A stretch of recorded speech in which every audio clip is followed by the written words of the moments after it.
Welcome to the November 12th, 2025 conference meeting of the Montclair Township. This meeting is being broadcast live on Channel 34, and it's streaming live on the Montclair TV 34 channel. It's available on demand and can and will be rebroadcast. The meeting is called pursuant to the provisions of the Open Public Meeting Act. This meeting was included in the revised annual notice of the meeting schedule as set forth in R-25-038, adapted by the Township Council at the regular meeting of February 25th, 25, advertised to the official newspaper on March 6, 25, posted to the bulletin board outside the Montclair Municipal Building, and has remained consistently posted. In addition, a copy of the revised annual notice is and has been available to the public and is on file in the office of our township clerk. Madam Deputy Clerk, thank you for joining us this evening. Would you please, well, let's do the Pledge of Allegiance first. Thank you. All rise. I pledge allegiance to the flag of the United States of America and to the republic for which it stands, one nation, under God, indivisible, with liberty and justice for all. Thank you, Madam Clerk. Would you please? Deputy Mayor Anderson. Here. Councilor Birmingham, absent. Councilor D'Amato. Here. Councilor Harrison. Here. Councilor Toller. Good evening, President. Good evening. Councilor Williams, absent. Mayor Baskerville. Present. At this point in time, we're going to go into our executive session. It's a resolution that is authorizing this session without the public being permitted to attend. The purpose of the executive session is to discuss the attorney and what else will we be discussing? Redevelopment, matters of redevelopment. Anybody else?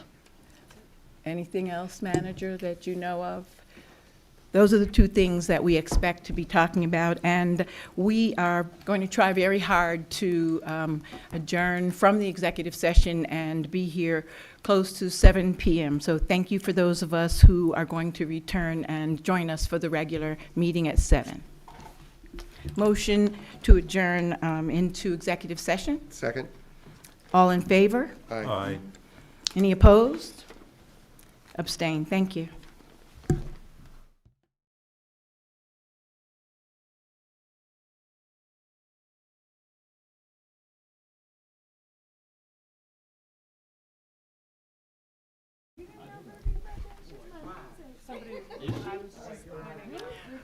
Okay, I'd like to make a motion, please, that we exit the executive session and return to the public session. Second. Second. All in favor? Aye. Any opposed? Any abstentions? Thank you. I'd like to make a motion, please, that we take a couple of minutes, like 10 minutes break, and reconvene ready to begin the meeting at about 5 of 7. Second. All in favor? Aye. Aye. Any opposed? Abstentions. Okay, so we're going to reconvene at about 5 minutes to 7 according to this clock. Thank you.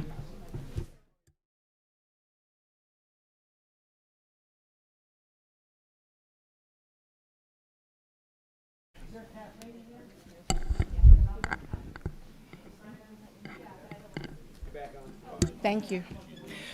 Good evening, everyone, and thank you for joining us on the November 12th, 2025 Township Council Conference meeting. We have a lot to cover this evening, and so we're going to move along. We're going to jump right in and start out with a wonderful presentation from Commander Darryl Collins, the American Legion commander.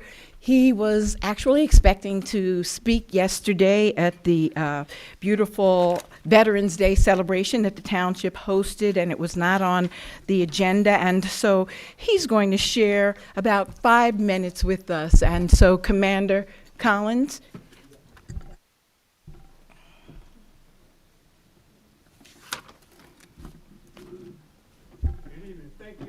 Good evening. I'm so sorry, please, before you begin, this is very, very important, and thank you. For anyone that wants to stand or however you want to, I'd really like to have just a few minutes of silence for Joan Pransky. She was someone that was very special. I had the wonderful honor of working with her over the last at least 12 years or so on many things for the township, housing and other things. But in addition to the work that she did, she was just a beautiful, kind person. And so let's just take a few minutes of silence, please, however you want to do that.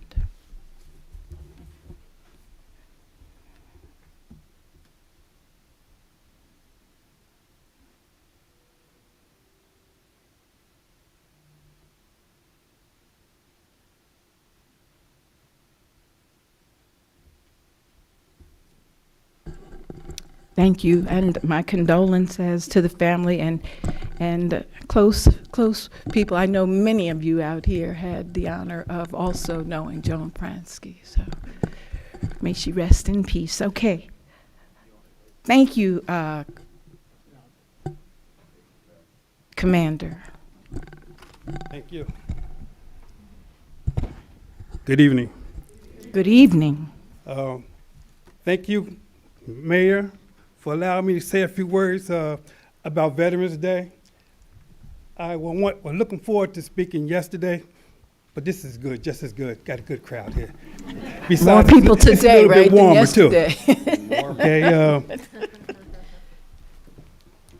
Distinguished guests, fellow citizens, most importantly, our cherished veterans. Today bring us together to recognize the dedication and sacrifice men and women who put the military uniform to defend our nation. Your commitment and service went far beyond wearing the uniform. You accepted the commitment to service went far beyond wearing the uniform. You accepted the challenges that many would turn away from, face dangers that many would run away from, and carried the burden for many that was set down. Military service lives lives in different ways that the citizens never fully grasp. Veterans know the weight of the responsibility they carry with protecting their fellow veterans. They understand what it means to put duty above personal comfort. They carry the memories of friends they lost during the years of service. The freedom we value did not appear by chance. Beyond every right, liberty stands in a long line of veterans who stepped forward to protect those freedoms. From the beaches of Normandy to the mountains of Afghanistan, American service members have shown remarkable courage and resilience. Your sacrifice ripples through our generations. Children grow up safer because you stood your guard. Community thrive because we defended them. Business operate freely because we protected their ways of life. The depth of our gratitude extends beyond the single day of one day of recognition. Each veteran's story adds to the legacy of service that depends on our nation's character. Whether you served in times of war or in peace, your dedication helped maintain the security we often take for granted. We should show us what true commitment looks like. Today offers a chance to say thank you. But our appreciation must extend beyond mere words. Supporting veterans require action throughout the years. This means ensuring access to health care, education, job opportunities. It means reaching out to veterans in our communities and making sure that they know their service mattered. Let this gathering serve as a reminder of our obligation to those who served. May we honor their sacrifice, not just words, but through our actions and support every day of the year. Thank you for our services, your sacrifice, and your unwavering dedication. Now, that brings us to Montclair Veteran Service Center, Crawford Cruise Post 251. We adhere to 4 pillars of the American Legion mission. Number one is support the veterans and family support. And what that entails is we are dedicated to providing resources, assistance, advocacy to veterans and their families, ensuring their needs are met and their sacrifices are honored. Number two, national defense. We actually support the initiatives that strengthens our nation defense and foster patriotism with our community services. Number three, Americanism. We promote respect to our country's dues, virtues, traditions, and institutions. Children and youth. Number four, children, youth, and community services. Our commitment extends to the youth and the broader community as we provide programs and services that nurture the two generations and enhances community well-being. Our project, we have a project going now, Post 251. Our project confronts these challenges through meaningful actions rather than more words, embodying the spirit of the service of dedication of the care of the organization. On behalf of Montclair Veteran Service Center, Crawford Cruise Post 251,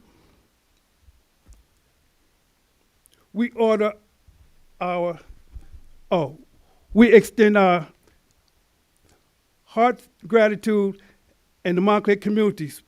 Special thanks to Mayor Baskerville in her office, as well as the planning board for their invaluable assistance and guidance throughout the project. We also appreciate the support received from Assistant Assemblywoman Gill, State Senator McKeon, the Department of Military and Veterans Affairs, and the Governor's Office for their financial contributions, which have been an essential to our cause. Looking forward, we look forward to continue our positive relationship with the Township of Montclair and still external supporters who receive information from our project. With the help of our veterans and their families, we remain committed to doing the part of advancing our shared mission. Thank you.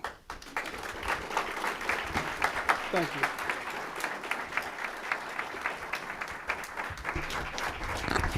Thank you so much, Commander. So for those of you who may not know, Deputy Mayor Susan Shin Anderson, along with our State Senator John McKeon, and the Assembly member Alexos Koyasos Gill, they worked tirelessly to secure $250,000 to go towards this project for the Crawford Cruise.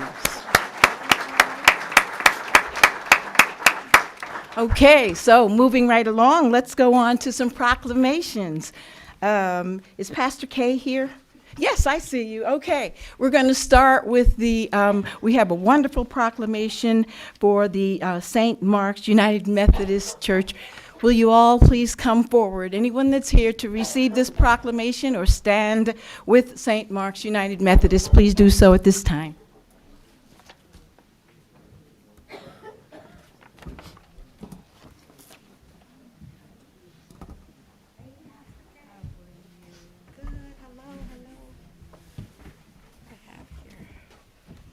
Good evening, good evening, good evening.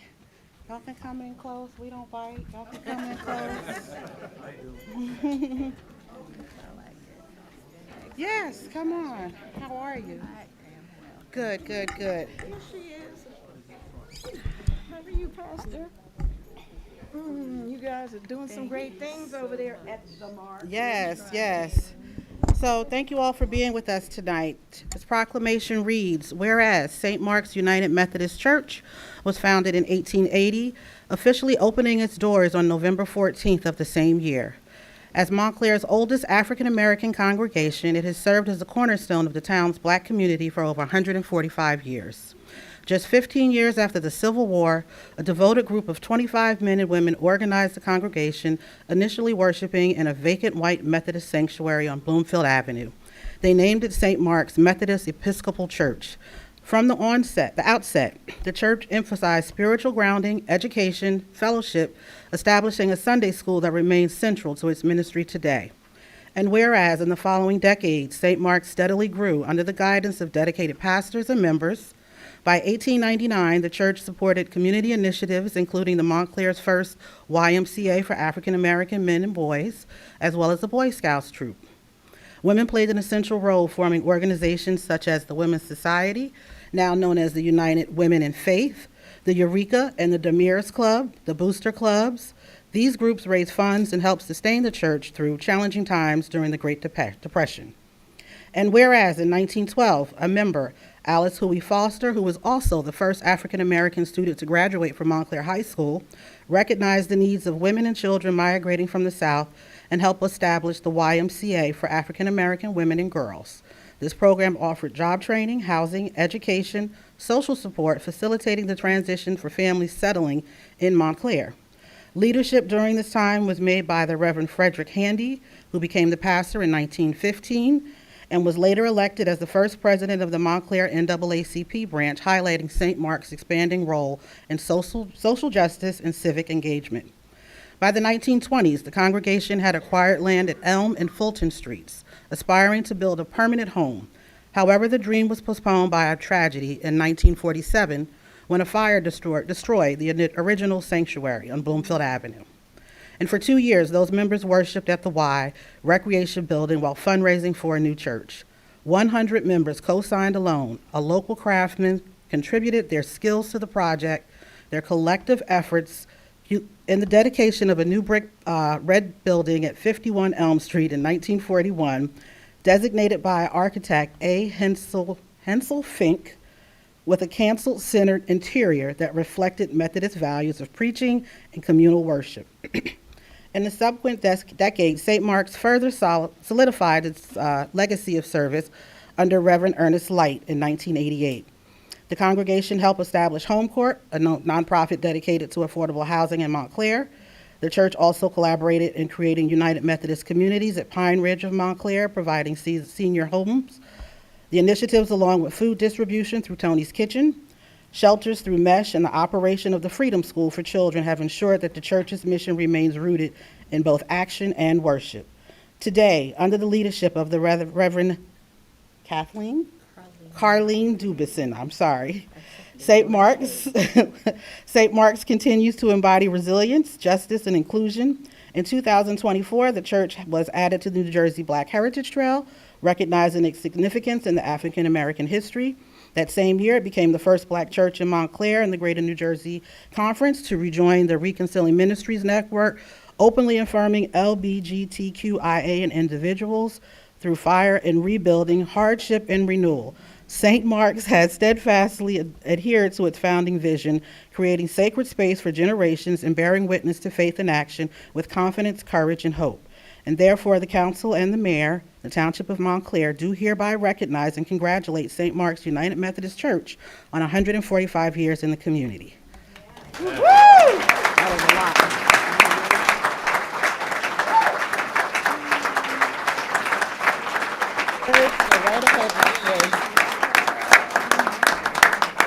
Oh, wow. Well, thank you so much, Montclair Township, for honoring the mark on our 145th anniversary. I know this is a wonderful, wonderful milestone, and I am so honored to be their pastor at this time, leading them into what God has for us in the future. And, this is a blessing for us. A true blessing from neighbors, really, recognizing and, the work that we have been doing in the community and who had stood with us through many seasons of ministry and community life. Our church has planted deep roots in Montclair, lifting voices, serving families, and open doors to all who come into the church. I am grateful. We are grateful. We are grateful for this recognition and for your commitment to a community shaped by welcome and hope. So I ask for all your prayers for the mark as we continue to serve in this community. Thank you so much.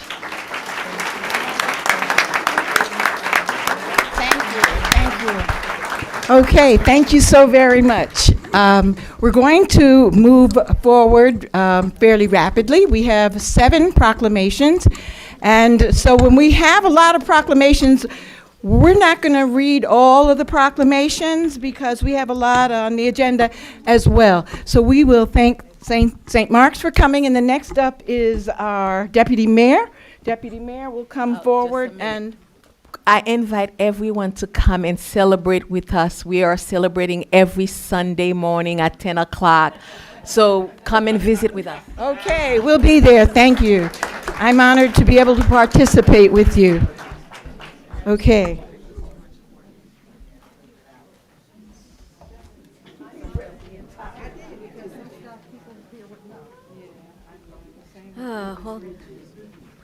Okay. So hello, thank you everybody for coming out. I am here to present a proclamation in honor of Emer Featherstone, Bridget Emer Featherstone.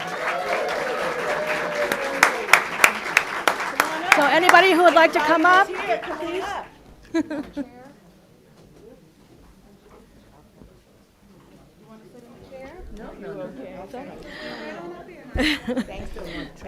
So I promise I'm not going to read everything word for word. Hello. Anybody else? No, any family? I know Emer. Emer, I know you have a lot of... Please come. Come on. Yeah. So I just want to tell you a little bit, how I know Emer. Miss Featherstone, Emer, okay, sorry.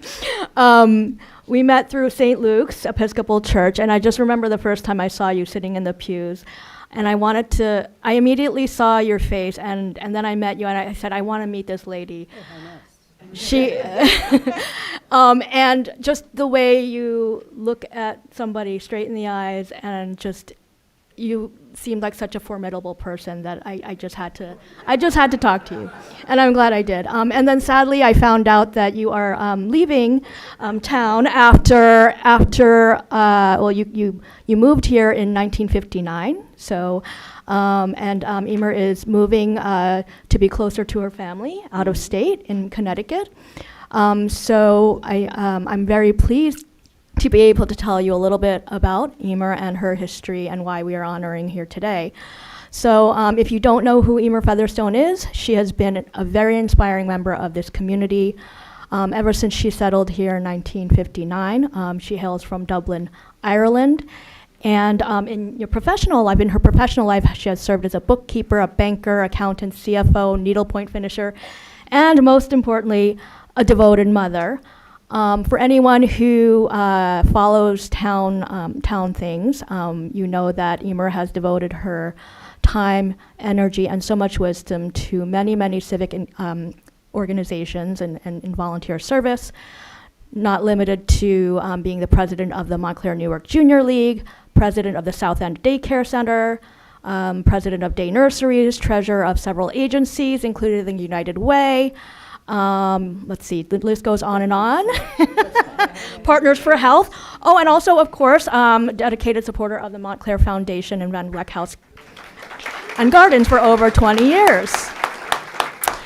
And some of my colleagues know her from Emer serving on the Montclair Business Improvement District as well. So, and Emer's involvement in this and many other community efforts has always been guided by her belief that small acts of service, the very smallest acts of service, offered with kindness and consistency, create meaningful change.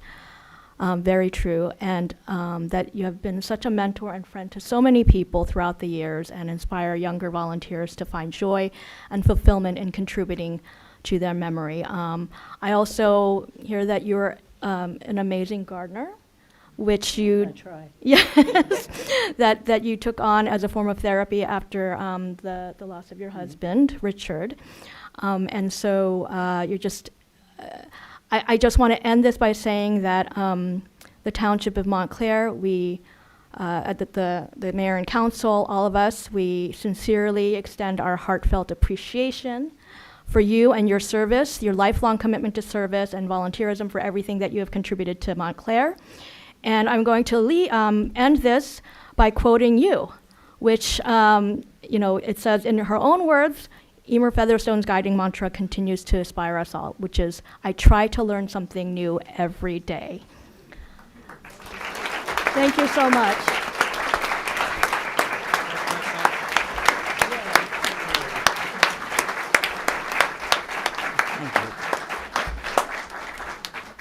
I'm not going to take a lot of time because there's a lot going on here. But I'd like to say thank you to the Town Council for organizing this. I would also like to say thank you to the Town of Montclair for the education they gave my 3 children, in spite of the fact that the youngest one spent most of his time playing lacrosse and wanted to break all his bones. But he survived and he's done okay. And then I would personally like to thank all of my friends who are here and the Montclair Foundation that gave me a reason for the last 20 years. So thank you, everybody, for being here.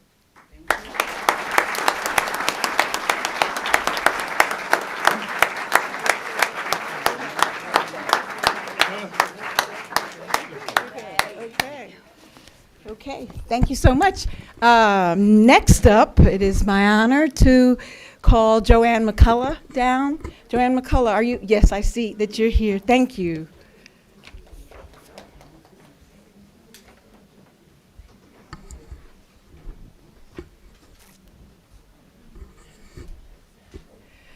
Counselor at Large William Harrison will do the honors. Joanne, just so you'll know, everybody wanted to do it, but he trumped us out, so. Come on in. We'll be celebrating with Joanne tomorrow night. Proclamation honoring Joanne McCollough. Whereas Joanne McCollough, Executive Director of Imani Programs, is retiring after 25 years of leadership and is being honored at a celebration to be held tomorrow, November 13th. Whereas Mrs. McCollough is a co-founder and board member of Imani since 1999 and created the College Advocacy Center in cooperation with the Montclair Public Schools, which was designed to advise students how to strengthen their academic profiles, assist students and parents in their search for colleges and universities, and support them in the application phase. Whereas Mrs. McCollough developed and organized and sponsored numerous programs and workshops for students and/or parents, such as mini Imani, SAT prep, student groups, summer transition programs, and for rising 6th and 9th graders, and middle Imani Coding Club. Whereas Mrs. McCollough's commitment and hard work illustrates her dedication to the well-being of Montclair students and the Montclair community. Now, therefore, we, the Mayor and Council of the Township of Montclair, do hereby recognize and extend our profound gratitude to Joanne McCollough for her 25 years of service to the students and community of Montclair.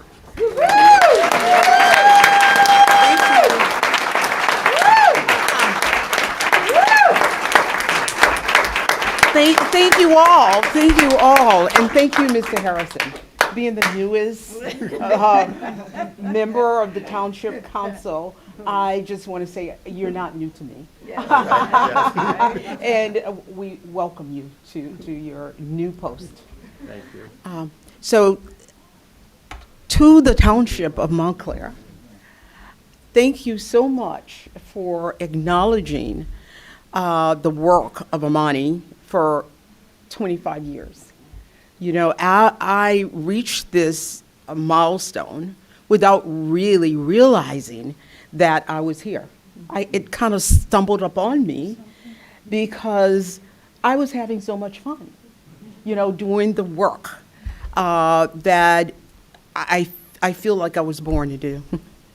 And I am so proud that you are acknowledging the work that Imani has done, working with over thousands of kids in Montclair, in the Montclair School District and the Montclair Township. It is with deep gratitude that I thank you for this honor. It's been a long haul, but you know, I know that even though I am stepping down, the torch will be passed and the good work of Imani will continue. So again, thank you all so much.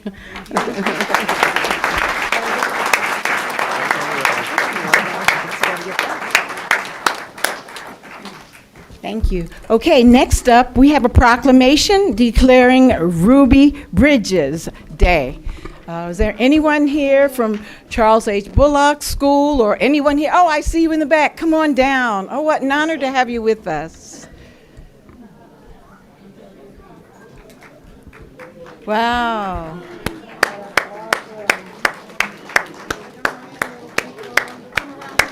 Do you guys know? They can fill in this way. Come on around this way. Come around this way, guys. We're gonna make a circle. There we go. So we get everybody. Come on, guys. Anyone? Anyone? Yes? Okay, all righty. Come on in, guys. Come on this side. Oh, this is an honor, and it's always just exciting for me as a mom, a pediatrician, and many other things. I'm just delighted to have you all. So we have a proclamation here, and it talks about Ruby Bridges, and it talks about how we're going to celebrate this. And the Charles H. Bullock School, I'm going to switch up and let our students present and let us know about Ruby Bridges. So thank you guys for being here. You can tell us from your heart unless you want to. It's up to you. Okay, thank you. Hi.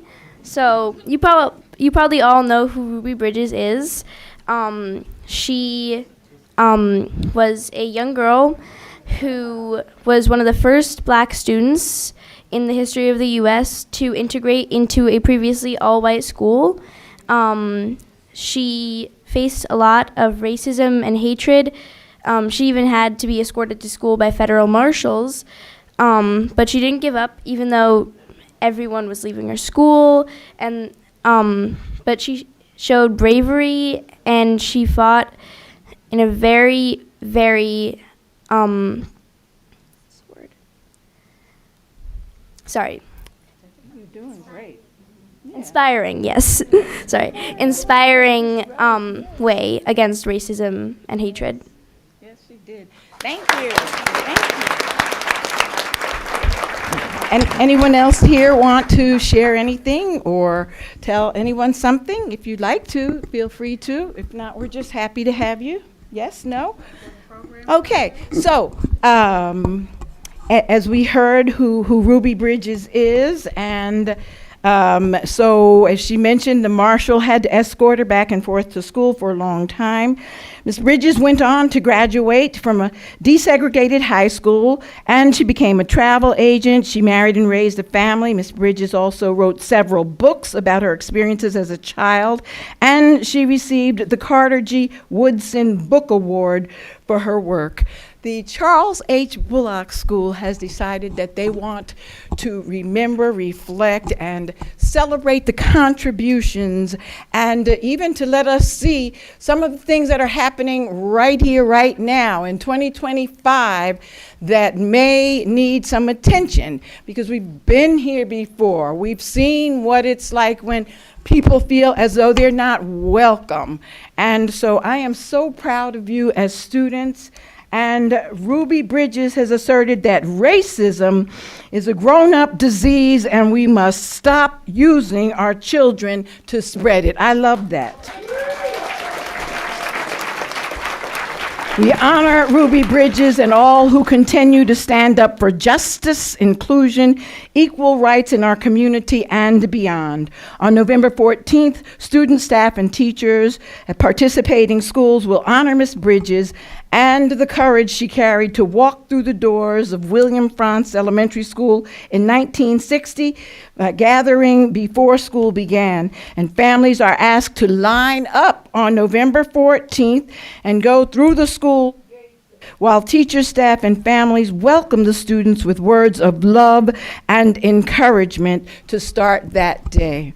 Thank you so much.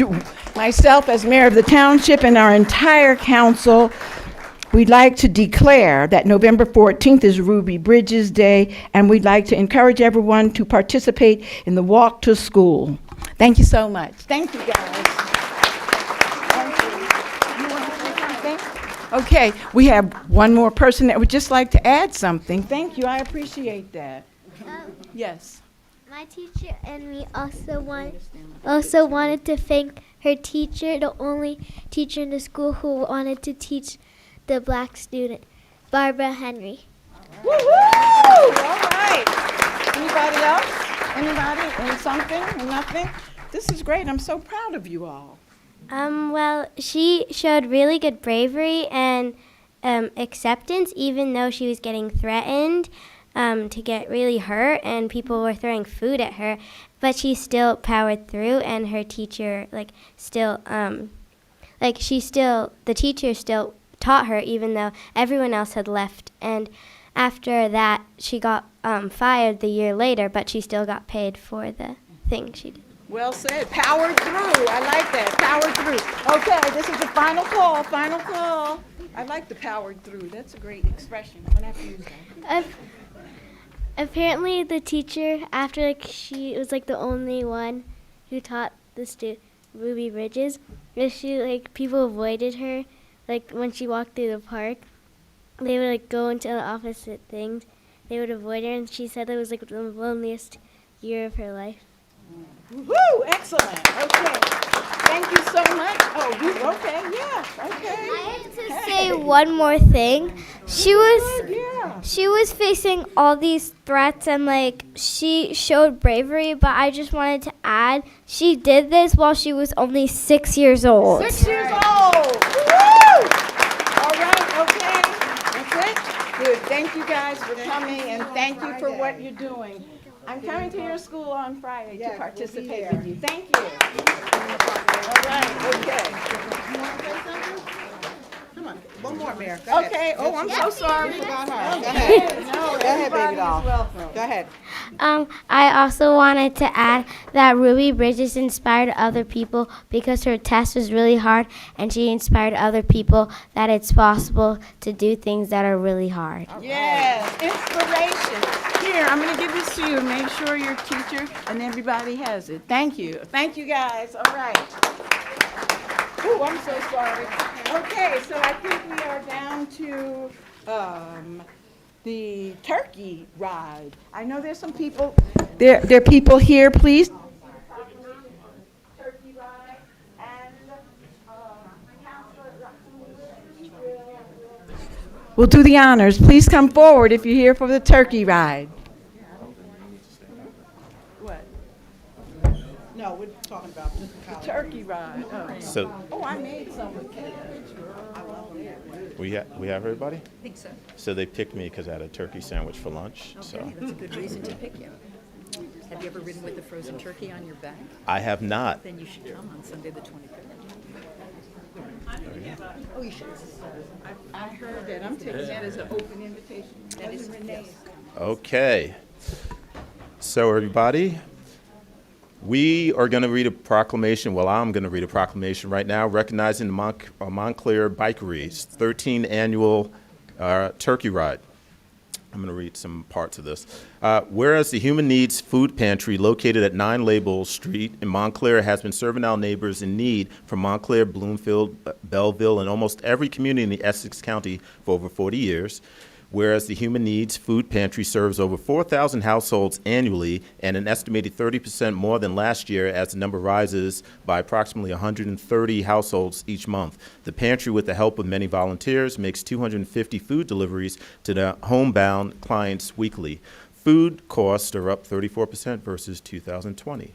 And whereas community members and former president of the Human Needs Food Pantry, Linda Sterling, and the Montclair Bikery owner, Dave Ardonato, and sales manager, Tammy Furman, organized the first annual turkey ride benefiting Human Needs Food Pantry in 2012.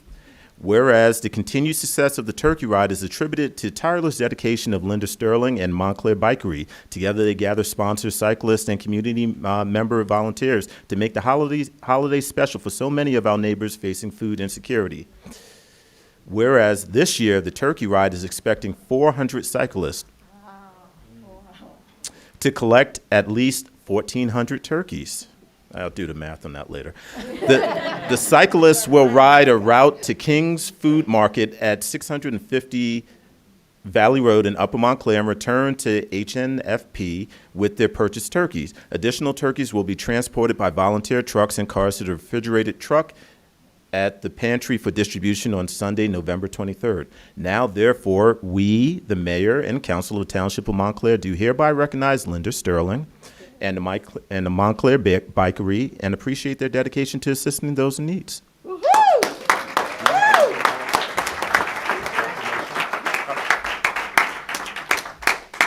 On behalf of Linda Sterling and Tammy Furman, who couldn't be here today, I just want to thank the mayor and the council and the Human Needs Food Pantry for all they do.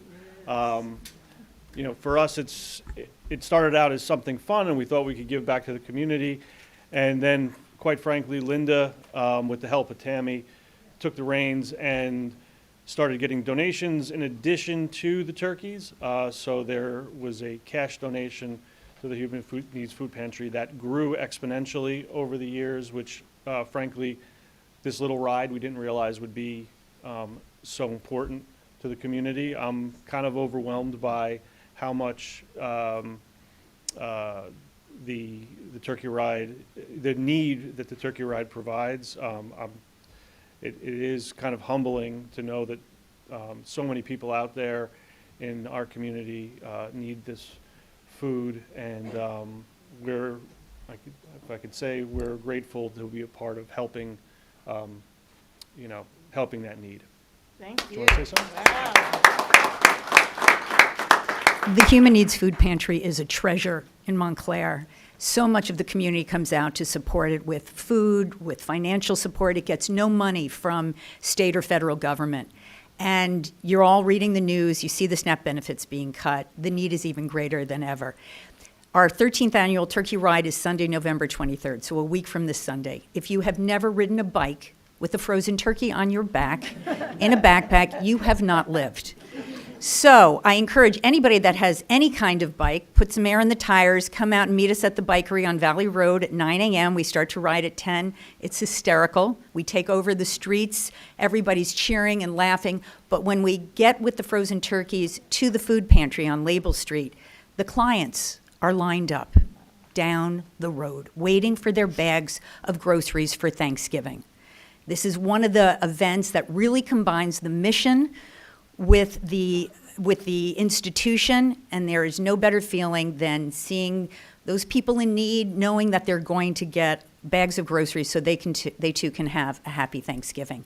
If you can't come and ride, you can make a donation to the food pantry, and we actually put up a flyer on the outside wall. So anything you can do to help. I hope you all have a great Thanksgiving. Let's make sure everybody in our community does too.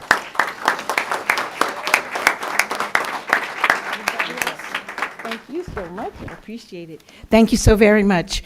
Okay, I think this is our final proclamation. No? Oh, we have two more. Yeah. So our final proclamation is for Transgender Day of Remembrance. Everyone that's here, please, to come forward as Councilor Eileen Birmingham presents that. Please come forward now.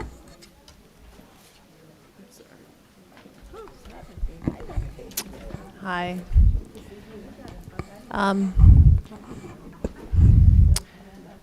Thank you all for being here. This proclamation is a little more somber and solemn than those that went before, and I think you'll understand why. This is a proclamation in honor of Transgender Day of Remembrance. Whereas the Township of Montclair recognizes and proclaims November 20th as Transgender Day of Remembrance to honor the memory of the transgender people whose lives were lost in acts of anti-transgender violence. And whereas Transgender Day of Remembrance was founded in 1999 by transgender advocate Gwendolyn Ann Smith to memorialize the murder of Rita Hester, a transgender woman, and to bring attention to the continued violence endured by transgender and gender-diverse individuals. And whereas this observance serves as a solemn reminder of the need to continue the work towards justice, inclusion, and safety for all transgender, non-binary, and gender-expansive people. And whereas Montclair is proud to be a diverse and inclusive community that values the dignity, safety, and human rights of every resident, including those who are transgender and gender nonconforming. And I'm going to pause here because I know Councilor D'Amato wanted to read the rest. Where are we starting? Hi. And whereas the Township of Montclair acknowledges that transgender individuals face disproportionate rates of discrimination, violence, and barriers to healthcare, housing, and employment, and reaffirms its commitment to addressing these inequities and supporting policies that protect and affirm transgender rights, lives. And whereas the township stands in solidarity with the trans community and honors the resilience, strength, and courage of those who continue to live authentically despite the challenges they face. And whereas by observing Transgender Day of Remembrance, Montclair renews its dedication to fostering a community where every person can live free from fear, prejudice, and violence, and where all residents are treated with respect and dignity. Now, therefore, we, the mayor and the council of the Township of Montclair, do hereby recognize and proclaim November 20th, 2025 as Transgender Day of Remembrance. The township encourages all residents to honor the lives lost to any transgender violence, to support the transgender community, and to commit to creating a world where everyone is free to live authentically and safely.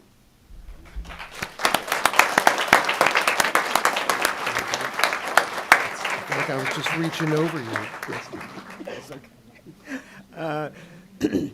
As the president of Out Montclair, I'm so proud that we were able to establish Out Montclair in the Township of Montclair. We are very fortunate here. We would not be able to do this in other places, as even in 2025. And so it's very important. I thank the mayor and the council for your ongoing support of our community altogether, and especially for Out Montclair. I also want to say that we have trans programming, and we have a lot of people. And from my history, I can say that each day and every time we have something like this that's visible to people, it will change someone's mind. It will educate someone. It will open up acceptance. And I will also say that we don't really necessarily want acceptance. We want to be able to live and let live. And that's important, because if we all did that, then we wouldn't have people hurting each other and murdering each other because they are different. We are all different in our own way. So this is, to me, it doesn't make sense, but unfortunately we have people who feel that they need to be the judge of all. And so, as I said, thank you for the support of this community. We really appreciate it. And I will hand this off to Ruth.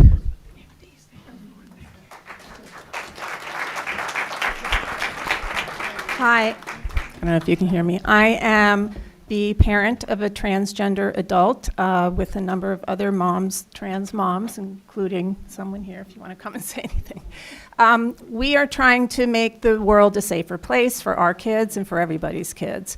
And violence against transgender people is not just about direct violence on them, it's also about self-harm and the suicide rate that's rising precipitously. And we really need to be aware of how we interact and how we show our visible support. I walk around with bracelets and jewelry, and trans people thank me because they see that I'm a safe person. So anytime that you can show your support, show your be visible and stand up for people. And it really, really makes a difference because people know that somebody cares. One thing I hear a lot from my kids and other trans people is that it seems like nobody cares and it's getting worse and worse. And it is getting worse and worse, but people care and we can prove that they do.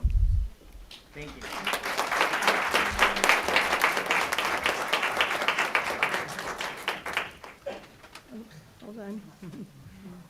I just wanted to quickly let everybody know that on Thursday, the 20th, on Transgender Day of Remembrance, there will be something. There's a Trans and Intersex Day of Solidarity at St. Luke's Church at 7 to 9. There's something at Montclair State University during the day from 3 to 5, and at N.J.S.A in Newark on Broad Street in the evening from 5 to 8. And if you wanted to find out more about these, you can go to outmontclair.org to see what events you might want to attend in remembrance of the trans lives lost.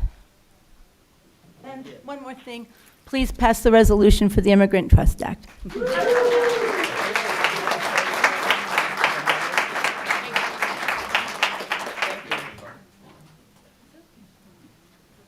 Thank you for coming.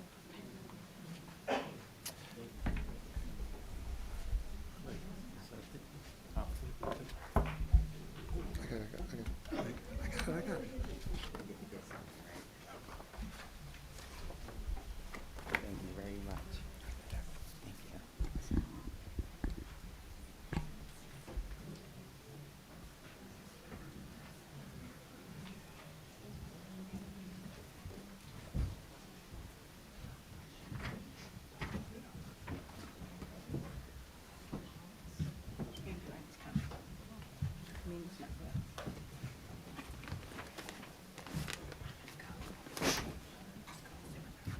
Thank you. That's what I was thinking.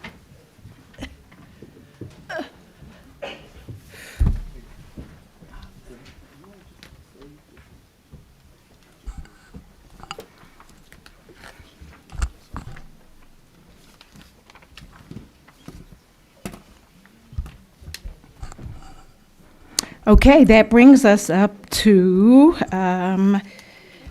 public comment. So hopefully for those of you who came, you had an opportunity to sign up front and get a number.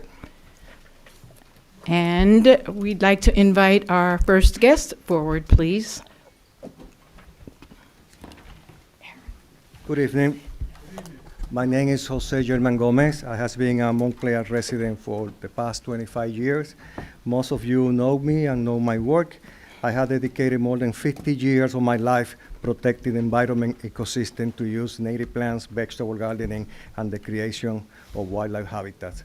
I am co-founder of the Montclair Backyard Habitat, a project that achieved the certification of Montclair as a wildlife habitat community, first in New Jersey and number 9 at national level. I am also the founder of the Northeast Earth Coalition, a non-profit environmental organization that has been advocating for wildlife habitats, environmental restoration, pollinators, and native plants.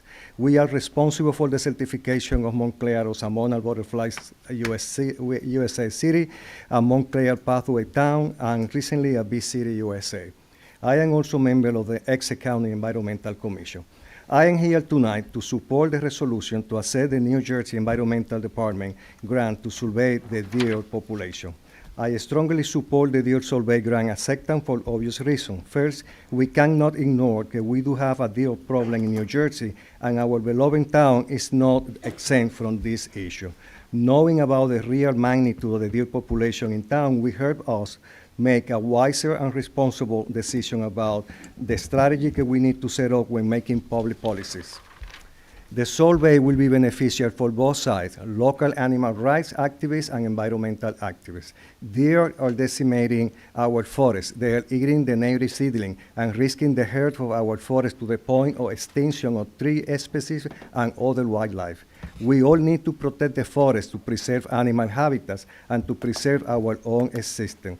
Without the preservation of the forest, the deer don't have any place to go. I believe in inclusion, diversity, and equality, and our forests represent those values. Let's keep our wildlife habitats inclusive and diverse for all wildlife, including deer. Thank you.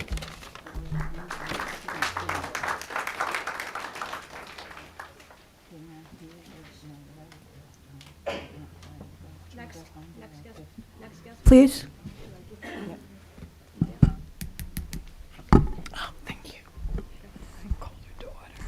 Good evening, Mayor evening. Baskerville, Yes, good Deputy evening. Mayor, Councilor at Large. Good evening, council members.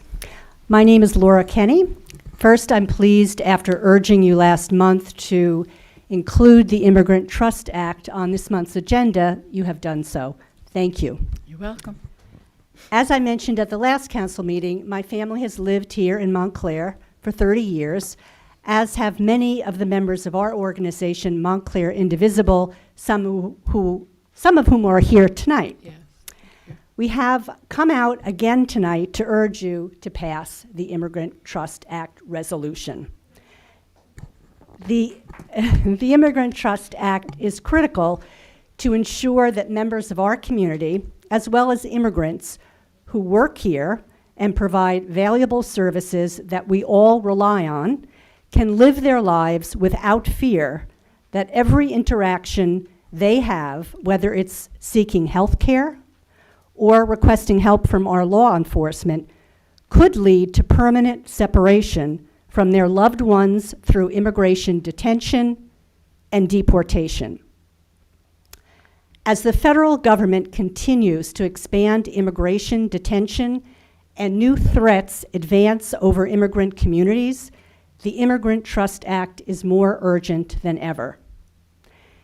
It's worth repeating that, like many residents, we settled in Montclair because it is a community that values diversity, respects individuals regardless of where they came from, and believes that every person has a right to live secure in the knowledge that their families are safe and they can live and work with dignity.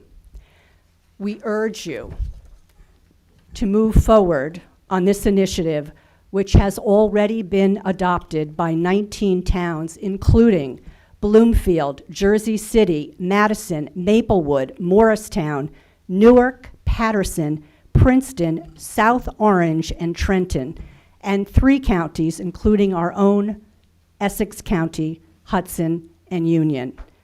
We want to see Montclair act with the urgency necessary to join these other communities in taking a strong position to protect our immigrant neighbors and families. Thank you. Thank you very much. Next guest, please.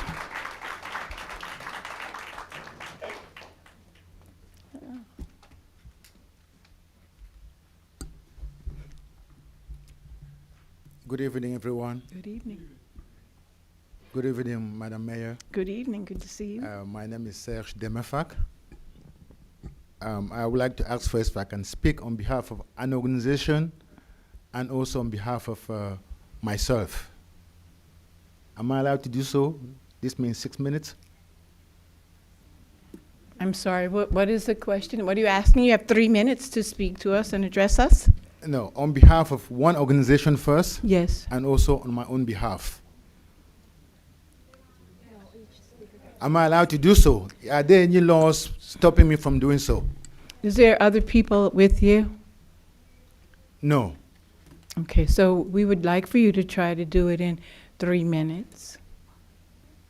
Okay, it is rather unfair, Madam Mayor. But I want to say that my name is Serge Demefak. I am speaking here. There, see, now we have some help. She can have 3 minutes. But it was all. Yes, I'm sure. No, he's not coming back. We get a one term. All right, so I am an organizer. I am a pro-migrant organizer with an organization called American Friends Service Committee. We've been here in New Jersey for about 30 years, and I work on policy and community issues regarding migrants. I am a resident of Montclair. I live in Frog Hollow, And I am here to urge an unanimous vote from all of you in support of the resolution to push for the Immigrant Trust Act, ITA. Obviously, I also want to thank Indivisible for leading the charge here. I was here in 2017 when we pushed for the welcoming city resolution here in Montclair. And Madam Mayor, you were the leading force to get that passed. We faced some serious opposition, including those who believed that there were no immigrants in Montclair. And it may sound like a shock to you, but there are people in Montclair who can enjoy our restaurants, enjoy nice lawns, babysitting, but they still believe that there are no immigrants in Montclair. But we have some values.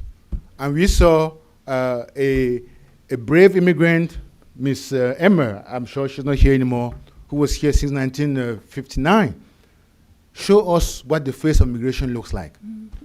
And so there are people like that too in Montclair who have built this town, build America, build Essex County. I want us to clap for Miss Emer, who's not here anymore. I did not expect to see her, but she made my day. And so I want to say, let's step forward and vote for a resolution that speaks to our values, that speaks to who we are as Montclairians. Because there are people who live in Montclair, they claim Montclair is progressive town, they talk about the People's Republic of Montclair, but they don't want to vote the laws that stand behind those words. And I also want to assert that New Jersey was the first state where we saw an increased detention of immigrants since Trump took power. We saw raids in the biggest industrial facility, one of the biggest industrial facilities here in New Jersey. It all started here in Montclair. And one veteran, we saw veterans here. One veteran was arrested here in New Jersey because of ICE. They're now operating with impunity. They don't respect any law. And all their policies is based on pure racism. And we saw our young people come here and talk about keeping bigotry behind our rules, our laws. So I want to urge each of you, and I mean it, to vote in support of that resolution, because it's going to put eyes off our backs. It's going to show Montclair that we mean business, that we are going to stay on top of our values, and we are going to keep moving forward. Thank you very much. Thank you very much. Okay, next guest, please.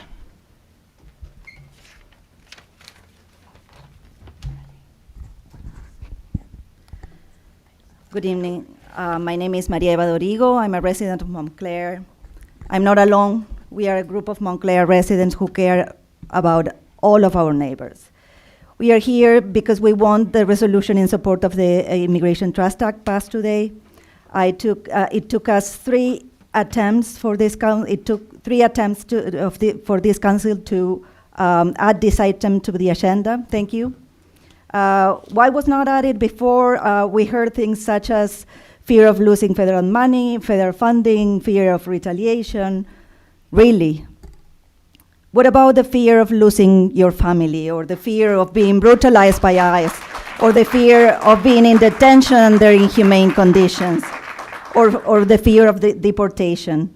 The more municipalities that pass this resolution, the less likely we will suffer from retaliation. We need to form a compact. We need to join forces to fight the bullies. It is not with fear we fight against the Trump regime. We don't need more cowards. We have plenty of those in the Democratic Party, politicians who are capitulating, who are not stepping up, who are not speaking out, who are not seeing the urgency of the moment, who are not protecting their communities. Those are the cowards who leave us, the people, vulnerable to state violence. This is urgent. We are witnessing the total erosion of our democracy and our civil rights. Are you seeing the urgency of the moment? What side are you all on?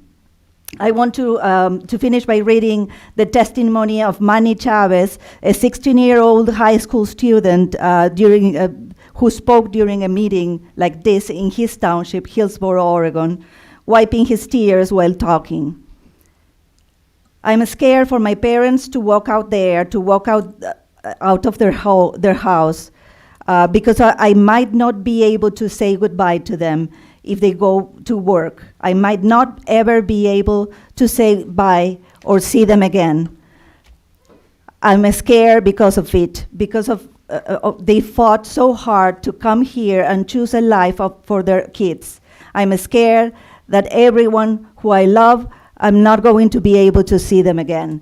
Because even though we are all U.S. citizens, they don't care about us. They treat us like dogs. They treat us like animals.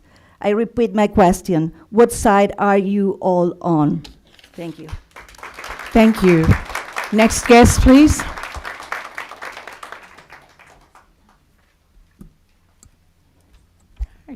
Good evening, Council. Good My evening. name is Frank Rubacki, 398 Upper Mountain Avenue. I live on a block that was blanketed with violation notices for poorly maintained sidewalks. This was back in April. I realized my obligation to maintain it. I wasn't arguing that.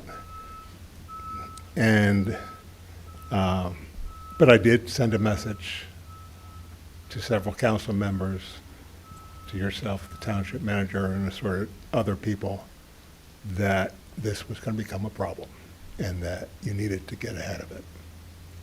And now I'm here tonight because, quite frankly, I'm angry. I'm angry because I have the understanding, and stop me if this is wrong, we can shorten this speech, that we've changed the standard for what level of maintenance is required for a sidewalk, substantially making it more lenient. And I spent, along with 168 other property owners in the first ward alone, probably about 80% of the violations issued this spring and summer, thousands of dollars that I did not need to spend. I had neighbors coming to me and saying, "Did you get one?" And I said, "Yes." And he said, "You've got to be kidding. If you've got one, then there's no way we can fight this." It was pretty sad. But I did it. I was told, I have bluestone. I have historic bluestone. The bluestone that you rarely see left in Montclair. And they said, for you to make the standard, you're going to have to make it almost perfect. And I did that. I spent the money. A lot of people didn't. They replaced it with cement. And now I come to learn that what was a 1/4-inch standard is now an inch standard, which would have, in my estimation, alleviated the need for a lot less violation notices. And I know this town well. I walk this town. The sidewalks are in sad shape, and there's some really bad ones. And yes, the trees are a pain, but it's not the trees that are the problem. And here's the issue for me. You ask us to maintain the sidewalks because you don't want the liability. You don't give us the standard. We have to proactively find the standard, and then you change the standard. So I want to understand tonight what the process is and what the special process is to be reimbursed for this. I want you to share it with the rest of the people that got violations, and I want you to share the new standard with the 11,000 property owners in this town so we can proactively take care of the sidewalks that you guys tell us we have to do, even though you're sidewalks. Okay? So that's what I want. And I would like you to break protocol and tell me that you're going to address it. Thank you very much. Thank you.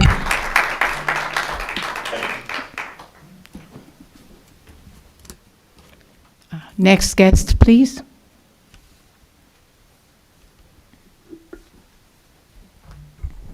Hi, Greg Payson on 97 Pine Street.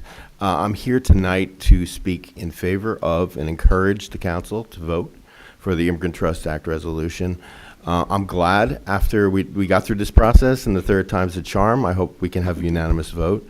I appreciate the conversations I've had with council members and the mayor about this issue. And I also want to say there will be other speakers who will speak more on the specifics and will give their life story. I'm on a signal group where I get notices for all the townships that pass these, and it's growing. Every night I get another notice. I just got a text that Perth Amboy just passed the Immigrant Trust Act, so let Montclair be next, and please pass the Immigrant Trust Act. Thank you, Greg. Next guest, please.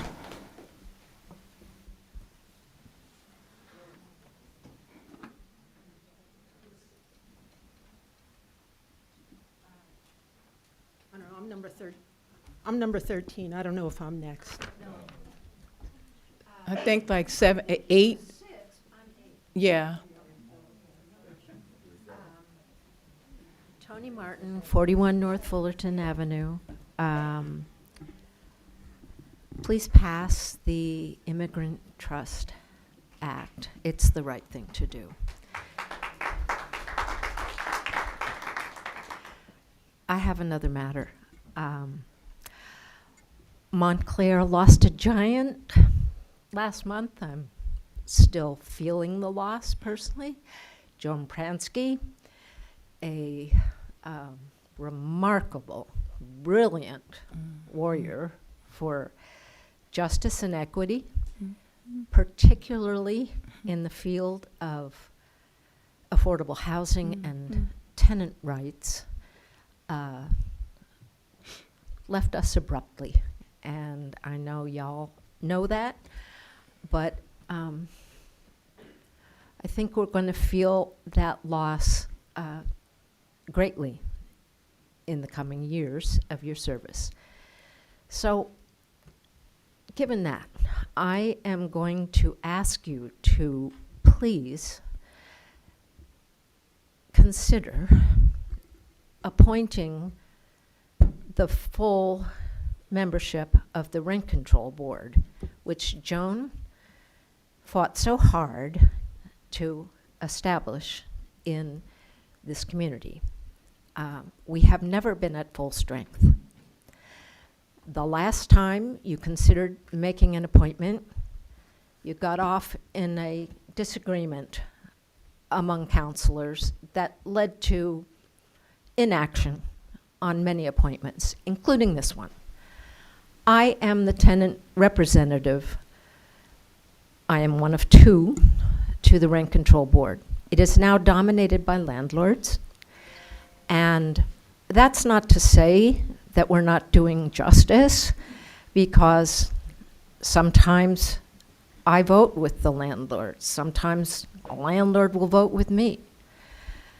What the point is, we should allow citizens who are willing to do their duty and represent the town on these important matters before it. Let's get it done.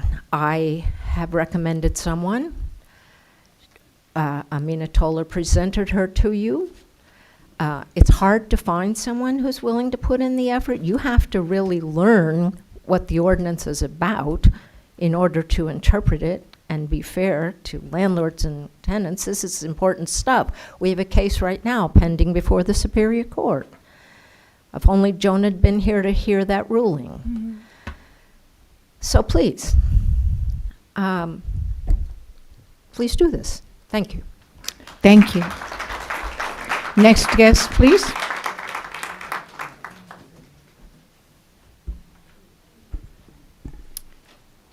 I'm Arielle Eckstedt, 316 Park Street. I believe, and correct me if I'm wrong, that approximately 70% of our residents have nothing to do with the public schools in Montclair.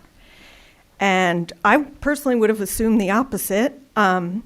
This is why I'm worried that residents are not getting adequate, if any, information about the upcoming December 9th vote. The ballot is scant and confusing. The second question says, quote, Shall the Montclair Board of Ed seek approval from the district's legal voters to raise an additional $7.6 million for the 2025-2026 school year? But it ends by saying approval of these taxes will result in a permanent increase to the district's tax levy. It's saying that this question is to raise $7.6 million for 1 year, 2025-2026, but it's also saying it's a permanent increase. So every year from here on out, we are adding $7.6 million to the tax levy, not just for the 1 year. The only reason I know this is because I went to a Fourth Ward community meeting with Councilors Toller and Harrison, and I did a deep dive into a very informative website called montclairschoolvote.com. I finally think I understand it, but I don't think a lot of people do. While the Board of Ed is a separate entity from the town alone is responsible for taxing residents.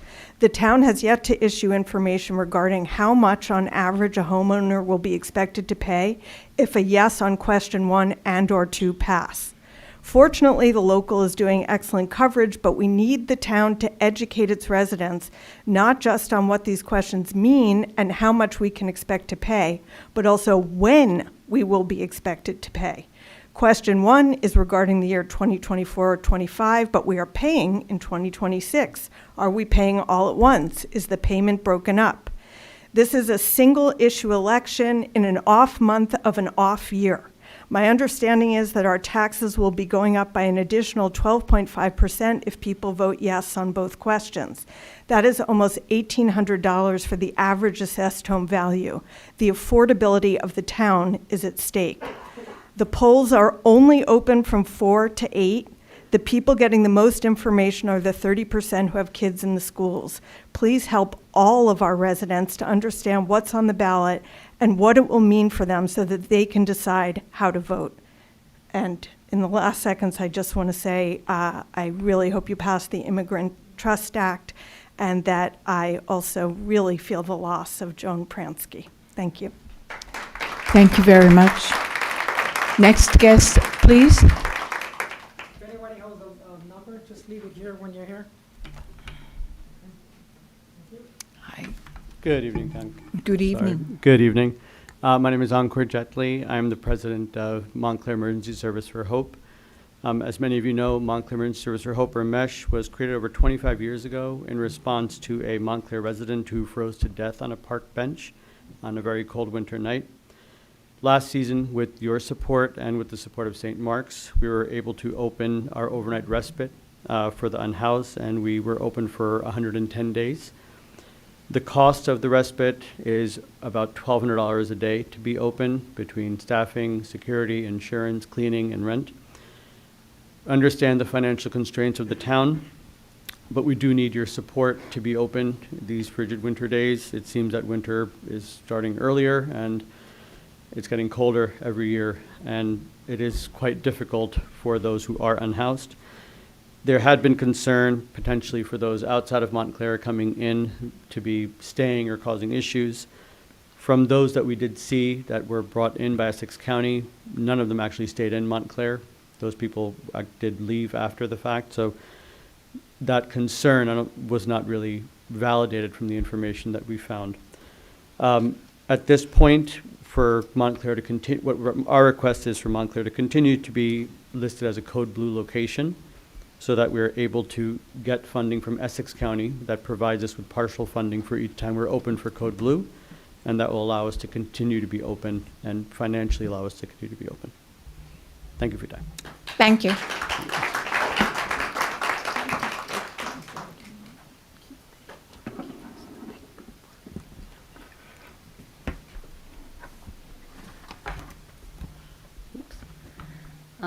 My name is Alice Freund. I'm a resident of Montclair, and I'm here mainly because I have friends who are immigrants, and I feel so bad for them because, you know, they don't know sometimes if their parents are going to be coming home from work.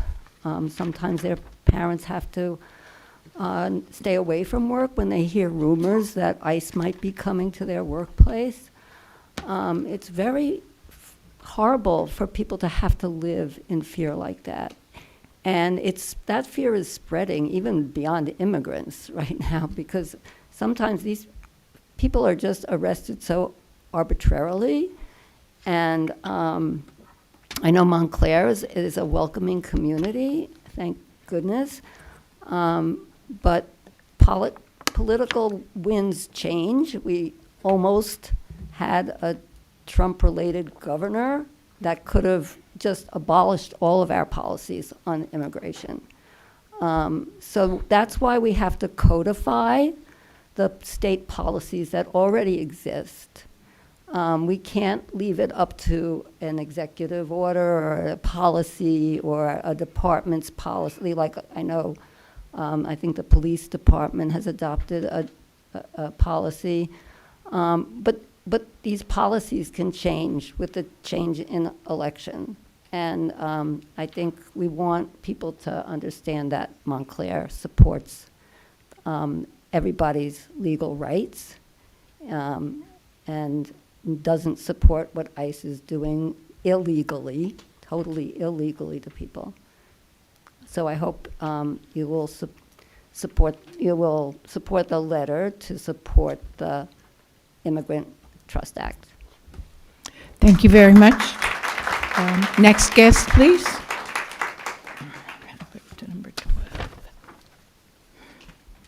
Good evening, everyone. Good evening. Marcia Love, 126 Essex Avenue. I was here a couple of weeks ago urging the council to put the Immigrant Trust Act resolution on the agenda. So you've already heard previous remarks from me. So I don't want to go over old ground, but to just echo the testimony you've already heard from others tonight as well, and to kind of emphasize or restate your own commitment that we heard this evening to transgender rights and to African American inclusion. You know that we have to have inclusion, welcome, and equal rights for all. And you all very eloquently already have spoken about that. And so immigrants who live here are no different. I just want to make one other little point. So it's been alluded to that the federal government is really battering communities across this country and destroying constitutional freedoms. So we look to you. It's incumbent upon state and local government to ensure then that our civil rights are protected especially because of what the federal government is up to. It's time to stand up against unjust and unlawful interference in local affairs. So I too ask you to pass this resolution, but then the work's not over. To do everything you can to push the proposed Immigrant Trust Act forward in the legislature so that it becomes law in New Jersey. Thank you. Thank you very much. Next guest, please. We're up to number 13.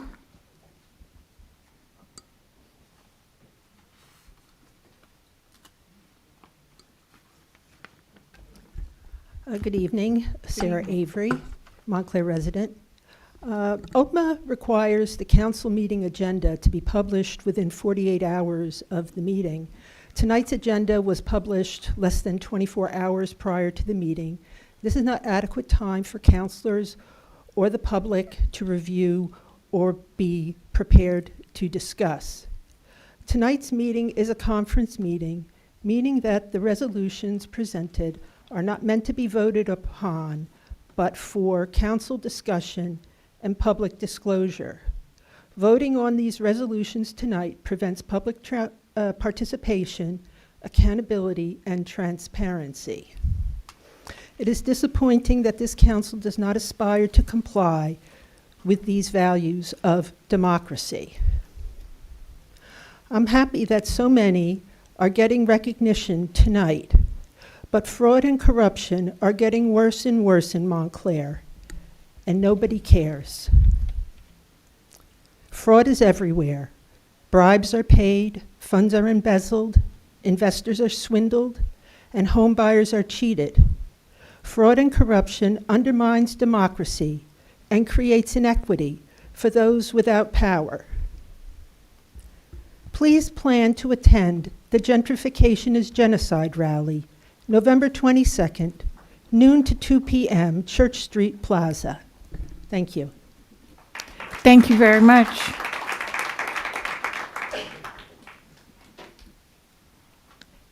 Next guest, please.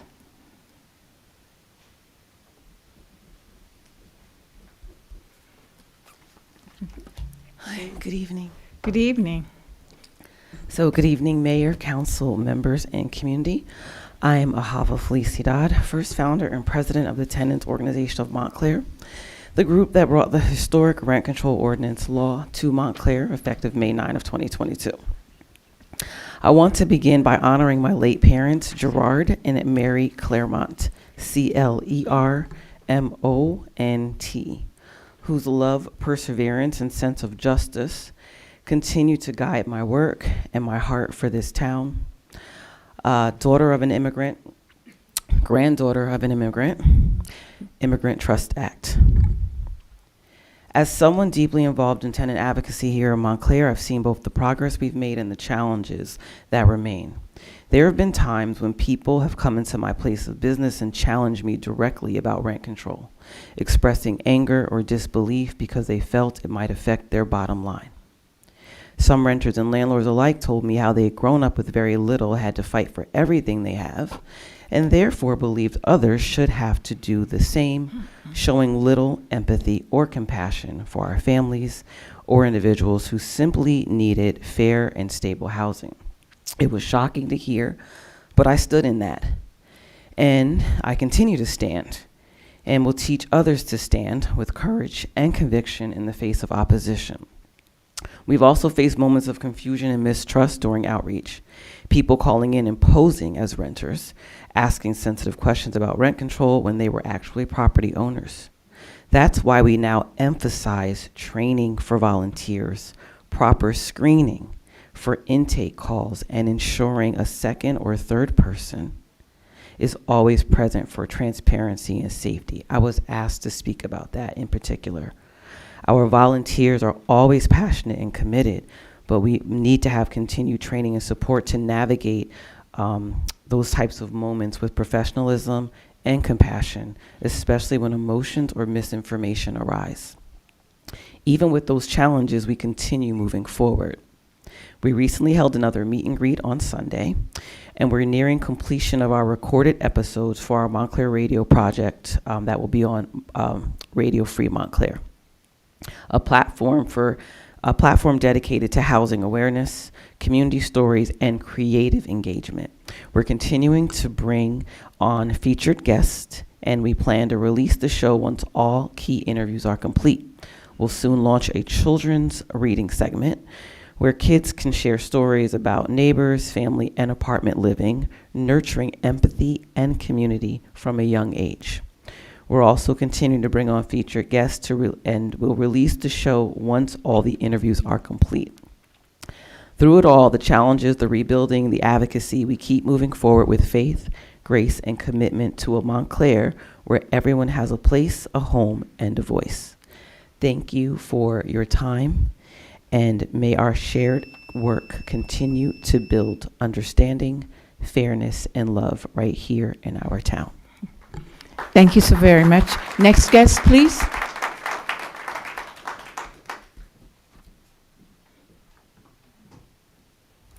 good evening, everyone. My name's Danielle Iwata. I'm also here to talk about the Immigrant Trust Act. I'm a Montclair resident, and I come from a family of immigrants. My mom immigrated here from Manila in the Philippines. And on my dad's side, I'm fourth generation Japanese American, which does mean my family was incarcerated during World War II. My grandmother was only 12 years old when she was taken by federal agencies and forced into incarceration camps where they lived behind barbed wires with her family. My grandfather was actually separated from his family for the duration of incarceration. So my family knows the impact of mass detention based on xenophobia and hatred, and it's why I do what I do. So I'm also the director of organizing with AAPI New Jersey, also known as AAPI Montclair, which I know a lot of y'all are familiar with. We got our start here in Montclair. So even though we're doing statewide work championing the rights, representation, and well-being of Asian Americans across New Jersey, this is still where our home is. Our office is just down the road on South Fullerton. This is still sort of the heart of the work that we do. And so we just want to make sure that here in Montclair, we are setting this example for other communities. Passing the Immigrant Trust Act would help Montclair students and families and workers here feel safe and feel like they can access essential services that are there for health and well-being. I've got friends who are also Montclair residents who've shared that their students are afraid to come to classes or that their patients aren't coming in for necessary health services. So it's essential that we are passing the Immigrant Trust Act and also to keep local resources in our local communities. Obviously, there's that Board of Ed meeting happening right now. We don't want to be putting Montclair resources towards federal agendas when they don't align with our values. So thank you for your time. Hope this resolution passes tonight. Thank you. Thank you so much. Next guest, please.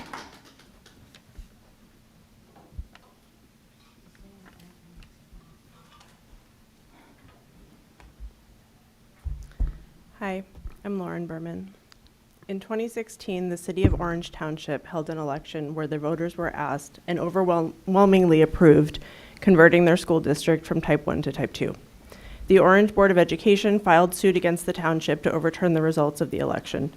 The district claimed that the public question and interpretive statement were misleading and contrary to law in that they did not adequately inform voters of what it meant to move from Type 1 to Type 2. The ballot informed voters that they were deciding whether to move from an appointed to an elected board with few additional details. The election was voided. Facts that the court found should have been on the ballot include the Board of School estimate would be eliminated. The future bonding for capital projects would require public referenda and be based on the credit of the district as opposed to the city. The board would grow by 2 members and the date of the next election. The court in the Orange case said that the heart of the issue is what voters did not know. The law cited by our Montclair district on our ballot was in 2024 expanded to allow a permanent tax levy increase at a special election, and it likewise includes almost identical detail and interpretive statement requirements as the general municipal question requirement. Here, our ballot question 1 bears no relation to the heart of the issue as described by the district. Question 1 makes no mention of a fiscal monitor, an interest-free loan available from the state, or any alternative means to fund the deficit. A common question I'm hearing as people receive their ballots is, where's the state monitor question? I don't see it on my ballot. Question 2 includes permanent tax levy increase funding items, quote, including but not limited to a one-time expense such as an audit and accounting software. The updated statute requires the specific program purposes to be stated. On their face, these questions do not tell voters what is the heart of the issue, and neither include interpretive statements. Of course, the wording of both questions are also improper as they only authorize future votes and not taxation. I understand this is a vote advanced by the school district, but it is not without municipal impacts and impacts to all Montclair residents, and you are our representation and administration charged with implementing the outcome of this election if successful. The tax collection, including managing any delinquencies, and the rent control board, which I'm hearing will likely be receiving landlord hardship applications, are among those.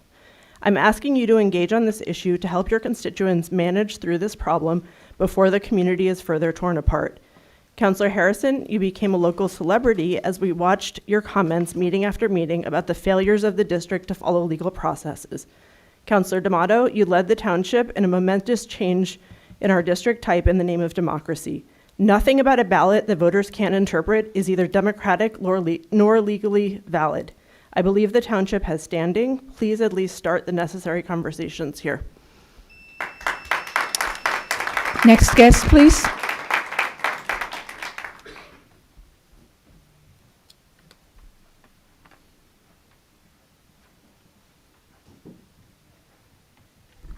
Hi, I'm Jessica Stolzberg. I live in Montclair. I think I keep noticing the theme tonight might be inaction, and I think we're seeing just way too much inaction from this dais. And we saw that from the last N.J.S.A. So it's very, it's been really disappointing to start to see it again. And regarding the Immigration Trust Act, the previous, all the wonderful speakers tonight and all the other many meetings, is that you wonder why a town like Montclair didn't lead on this. We're following. We're going to be, hopefully tonight, number 20. And why did it take so many speakers to come and ask you to do this? Why didn't you want to do this? I'm baffled, to be honest. I'm going to move on.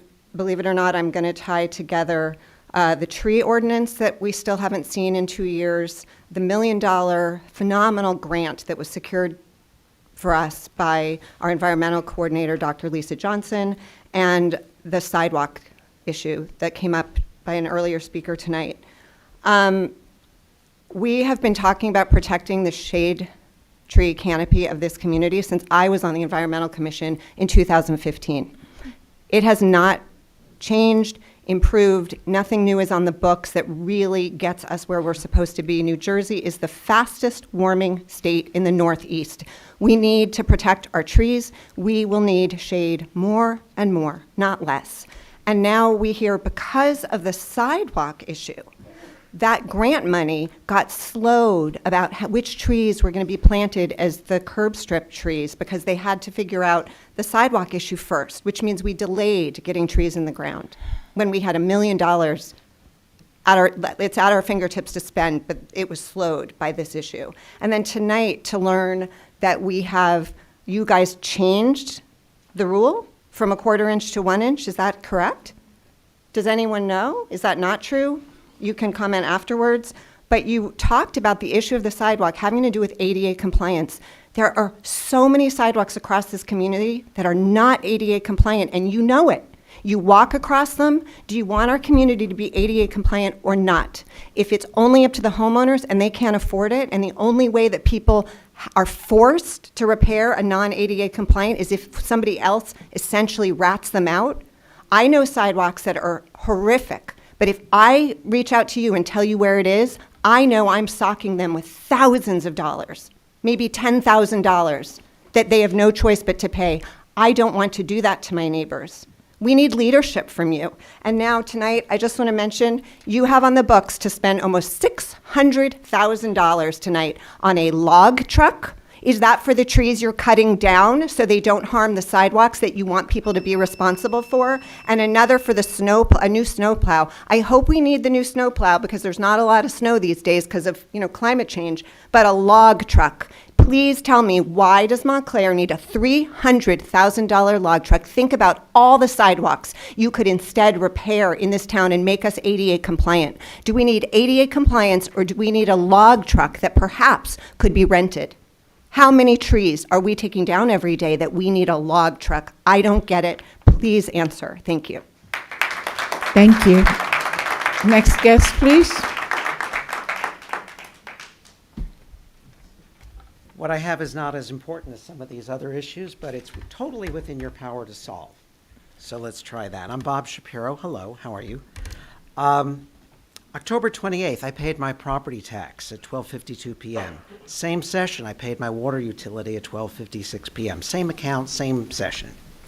Over the course of the next few days, I noticed that the town had indeed deducted my property tax from my bank account, not my water utility. I figured maybe that's another database, whatever. Waited a couple more days, still didn't. I figure town goofed. Okay, I came to the municipal building with a check to pay my water utility. And I learned, no, won't take my check now. Now it has to be a certified check, plus I owe a $20 penalty on a water utility that still is not due for another 2 days. So I just asked, well, who do I talk to? That was the fun, pointing like this. I went to the town attorney's office, councilman, all over the place. But in that office there, they told me I had received a letter. I had not. Turns out I was there on a Tuesday. They mailed it on a Monday. I got it on a Friday. It takes 5 days for a letter to get from Claremont to North Mountain Avenue these days. But that's not. They insisted that I prove a negative, which is prove that you entered all your numbers correctly. Well, you can't prove a negative.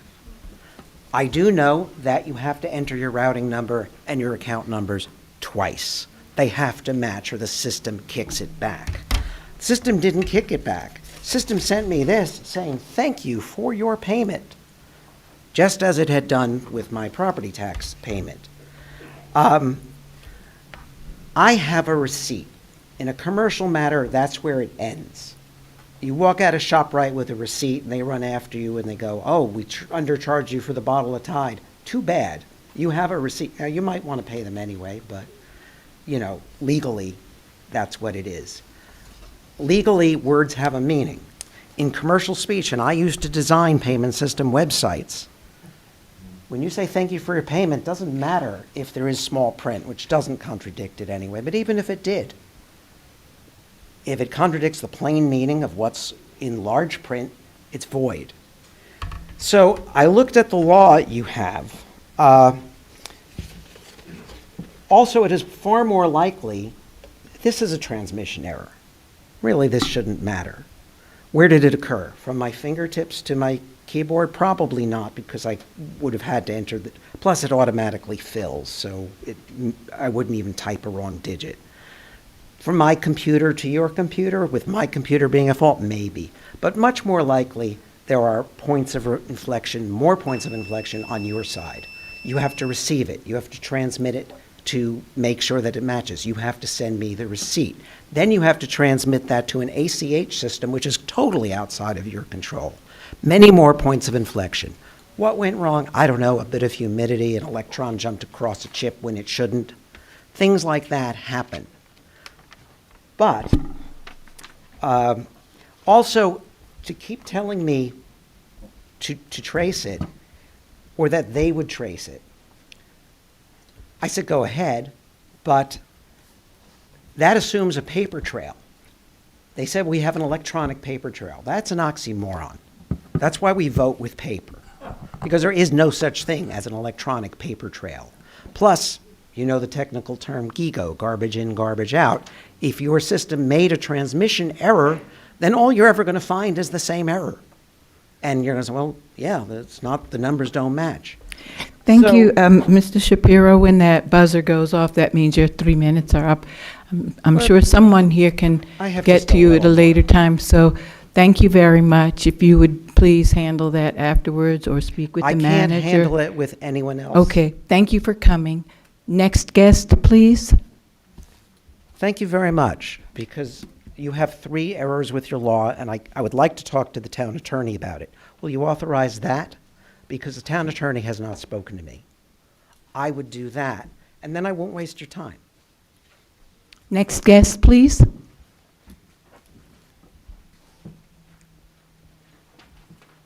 Hi, my name is Amanda Jolly. I live at 105 Pine Street. I've been a resident of Montclair for about 1.5 years, and I just wanted to talk about the Pilgrim Medical Center on Bloomfield Avenue. Since I've lived here, I've been walking up the street on a Saturday morning and encountered a lot of protesting going on there. And I don't know if this is the right forum for this. I wanted to talk about a town ordinance of like a buffer zone or a safe access zone. I have friends that are out there every Saturday morning. I'm not out there every Saturday morning myself. I try and go when I can. It's a little bit different every time. Sometimes it's quiet. Sometimes we have really aggressive people standing right in front of the clinic and harassing and bothering people that are going to receive medical treatment. Englewood, New Jersey has a town ordinance for a buffer zone. It's something that can be held up on a town level or state level, and has been upheld by the Supreme Court as recently as February 2025. So obviously a concern is freedom of speech, but it's been upheld by courts because people need safe access to medical care, and the staff needs safe access and all of that. So anyway, just wanted to bring that up, and also while I'm standing here, support the Immigrant Trust Act. Thank you. Thank you. Next guest, please.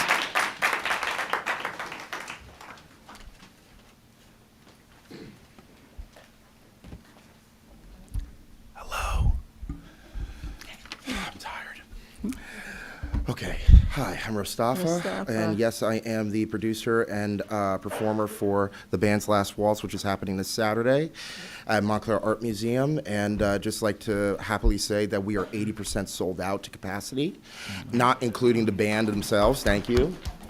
Very much appreciated. It's been hell, but I like it. Make the long story short, we're doing our last minute blitzes. I was just on TV with Channel 7 today. Was talking to the people on O and N.J.S.A, which is basically on New Jersey. Was speaking with people over at WMSC, which is my college radio station, 90.3, and various other different radio stations, including WDHA 105.5, which have been very good to us over the years, not just with the Last Waltz. Essentially, we're very happy to say that we've spoken to Senator McKeon, and yes, he will be attending with his wife. And they're very good friends of mine because he was also my mayor years ago. It is still an open invitation for anybody on the council to show up. It does not cost you a thing. That's my treat to you. So let's see if you show up. But nonetheless, just would like to say thank you to everybody, including all the sponsors, which are mainly local sponsors of Montclair, also including a couple of the different friends from the music scene throughout North Jersey.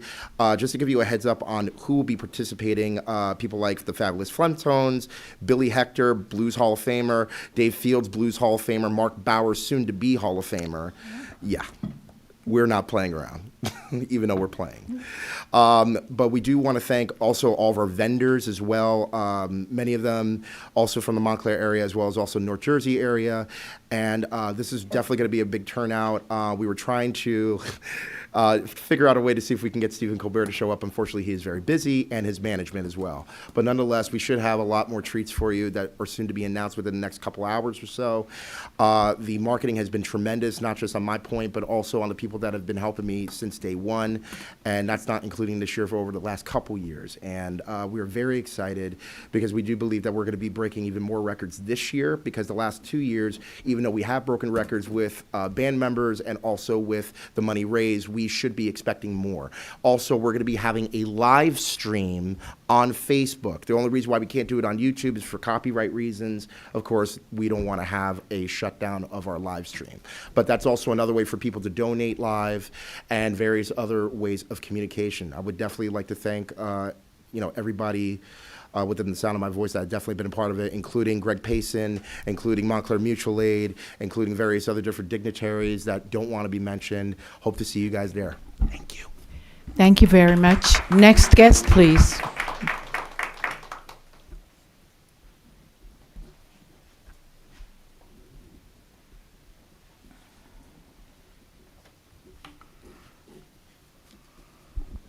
Good evening, Mayor Good evening. and councilors. We all love this town. We love its tree-lined streets, its creativity, its diversity, and most of all, its deep sense of community. We're proud of our schools and the promise that they hold for every child, but loving Montclair means being honest about where we are and about what we're being asked to do with this vote in December. It's not even clear that it's legal. Right now, our school district faces a staggering $19 million deficit, years of overspending and missed oversight. And now we're being asked to pay more without any clear accountability or a credible plan to ensure that it won't happen again. The average homeowner already pays more than $11,000 a year in school taxes.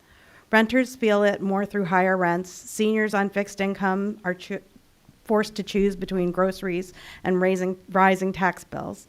Small business owners are fighting to stay open while costs climb on every side.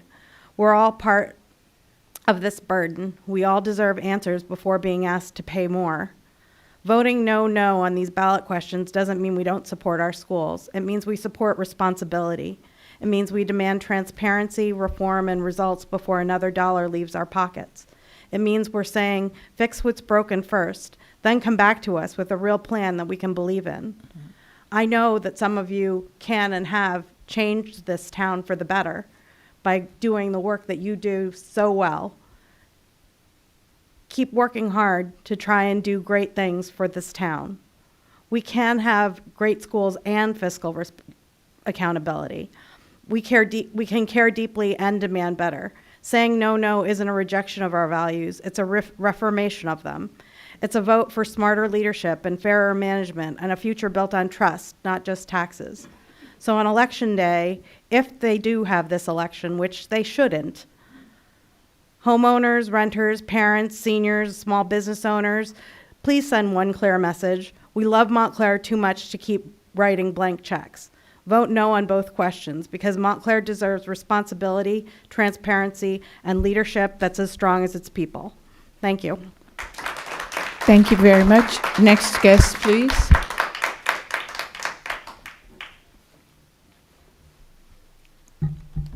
I'll put this up for the tall guy.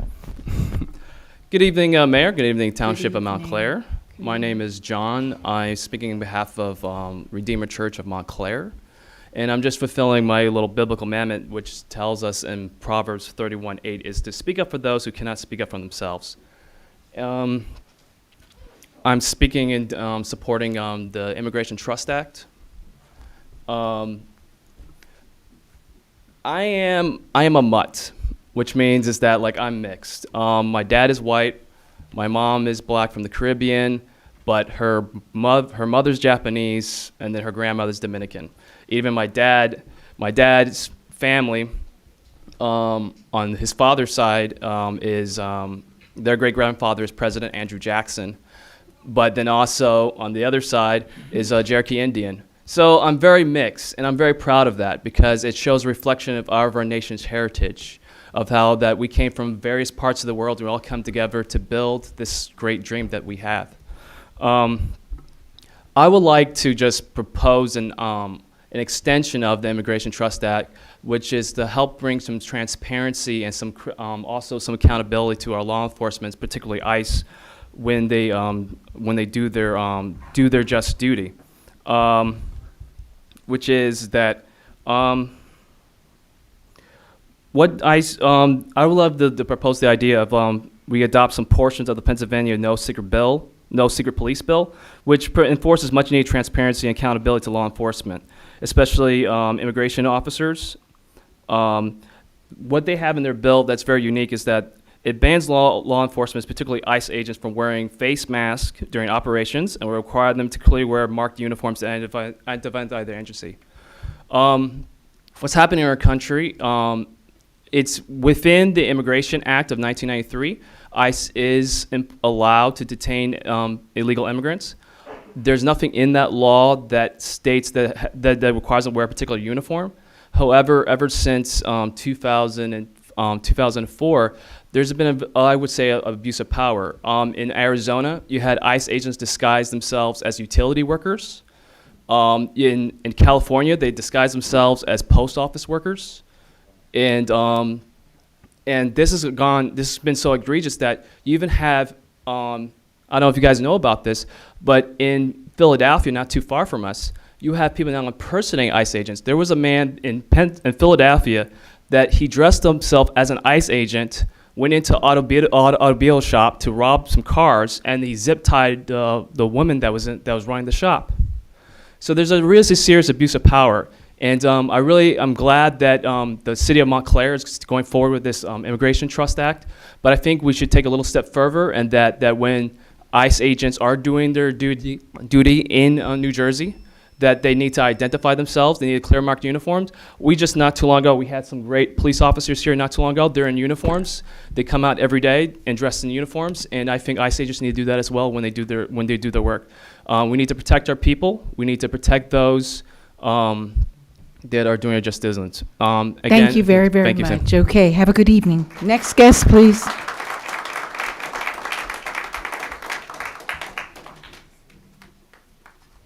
Good evening. Suzanne Atman, Montclair resident. I'm speaking as a resident and not in connection with any committee or commission this evening. I happen to know a lot about the topic I'm about to address from many, many years of working as an advocate at the local, state, and county level. I'm an environmentalist and an animal protection advocate, so I can speak to this credibly. I urge you to not accept this $6,000 grant from the Community-Based Deer Management Program. Though it is presented as funding for a deer count, this program was specifically created to support lethal deer control through sharpshooting, bow hunting, bait and shoot operations. That's its singular goal. These methods are cruel, costly, and ineffective. This grant and count is not neutral data collection. It's the first step in a well-documented a sequence entered into naively. First, a grant-funded count. Next, an inflated report claiming overpopulation. And finally, a proposal to kill deer. Once that cycle begins, it's extremely hard to stop. And communities end up spending hundreds of thousands of dollars with nothing to show but dead animals. Essex County has spent about $1.5 million over 15 years on killing with no measurable success. Princeton has spent over $600,000 and remains stuck in the same cycle that they want to get out of. These efforts don't solve the problems they claim to address. Environmental scientists know that deer counts themselves are notoriously unreliable and inaccurate. They're affected by weather, foliage, timing, snapshots in time. The numbers fluctuate wildly and are often overestimated. They don't meaningfully guide policy, but they do provide justification for lethal action. And the group that does it for NJDP has a very biased agenda. If we want to protect and help our wooded areas and put up fencing, a count is not the right method. We should do a deer browse survey, as they're doing in Bonsall Preserve, and see where fencing would help, as an example. Accepting this grant gives the appearance that population control is your goal, decided without transparent public discussion. Deer are a public resource, and decisions about them must reflect community values, not convenience. The resolution that you're looking at mentions no culling. However, it's no guarantee. The resolution isn't written well. This issue will divide our town. I've seen it time and time again, especially since Montclair's mission emphasizes coexistence and humane solutions. We can manage deer conflicts without killing. We're not a forest ecosystem at risk of regeneration failure. We're a suburban community facing manageable nuisances. Deer, unfortunately, become scapegoats.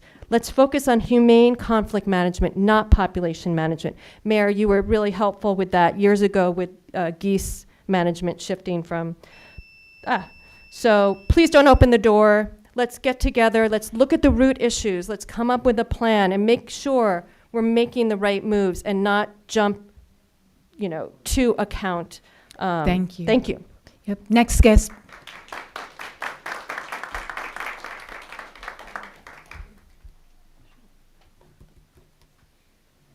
Hello, my name is Lynn Stockhammer. I live in Montclair, New Jersey.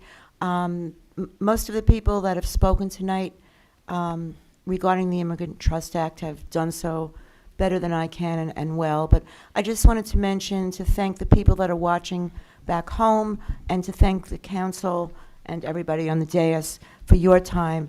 A lot of people can't be here. They're home with their children. It's a work day tomorrow, which is even so more appreciated that you're here month after month after month doing so. There are more people than are in this room that support this. I had forwarded a petition that represented just a small number of people. I think we're up to 111 now. I started it about a week ago. I was very late to get started. So I'm just trying to reinforce that. A friend of a friend went to check in as he was required, moving along in his process. His children were in the car with his wife, waiting for him to come out. He was there with a lawyer. This was in Newark, New Jersey. The lawyer came back out and said, your dad was just taken. He was detained. His hearing date is not going to be now. This was the Friday before Memorial Day weekend. He was told that his case would be heard on Tuesday following Memorial Day. There was a notice given in the jail, in the detention center. His name was not on that. He then waited, how long, Maria? 3 weeks more, went back to court. Can you help me with the timeline here? Sorry. This is my friend Maria Delgado. One of her children is in Montclair High School, and the other one is a graduate of Montclair High School. Thank you very much. Good evening. Well, I speak here on behalf of everybody that has an immigrant facing this right now. This Immigrant Act, I have a lot of friends that didn't sign in because they're afraid just to put the email and the phone number. These people, his kids, are just depressed, unhappy since Labor Day. And now they're facing December without a dad, seeking that they're going to be just deported. Another person went to Guatemala embassy to get the passport, so he has his paper ready for what? In the night, he went to the job in a restaurant, and then somebody just called the police officer. He got detained, and then now he's what? In Georgia. Hoping that he's not deported, but unfortunately he's going to be deported. He doesn't have any paper, he doesn't have a situation, he doesn't have nothing. Some friends of mine living in Pine Street, they're moving out of Pine Street just because they don't want the address to be there. They don't want to be afraid that they can walk and the police officers can take them and then be in Newark and then go to Georgia or to Texas or somebody else. So please see in our eyes what we're seeing in our street. People are afraid to walk and talk and walk. Thank you. Thank you very much. Next guest, please. That'd be number 25, I believe. Next guest, please. Are there any other individuals who are here who have not spoken who would like to come forward? Okay, moving right along.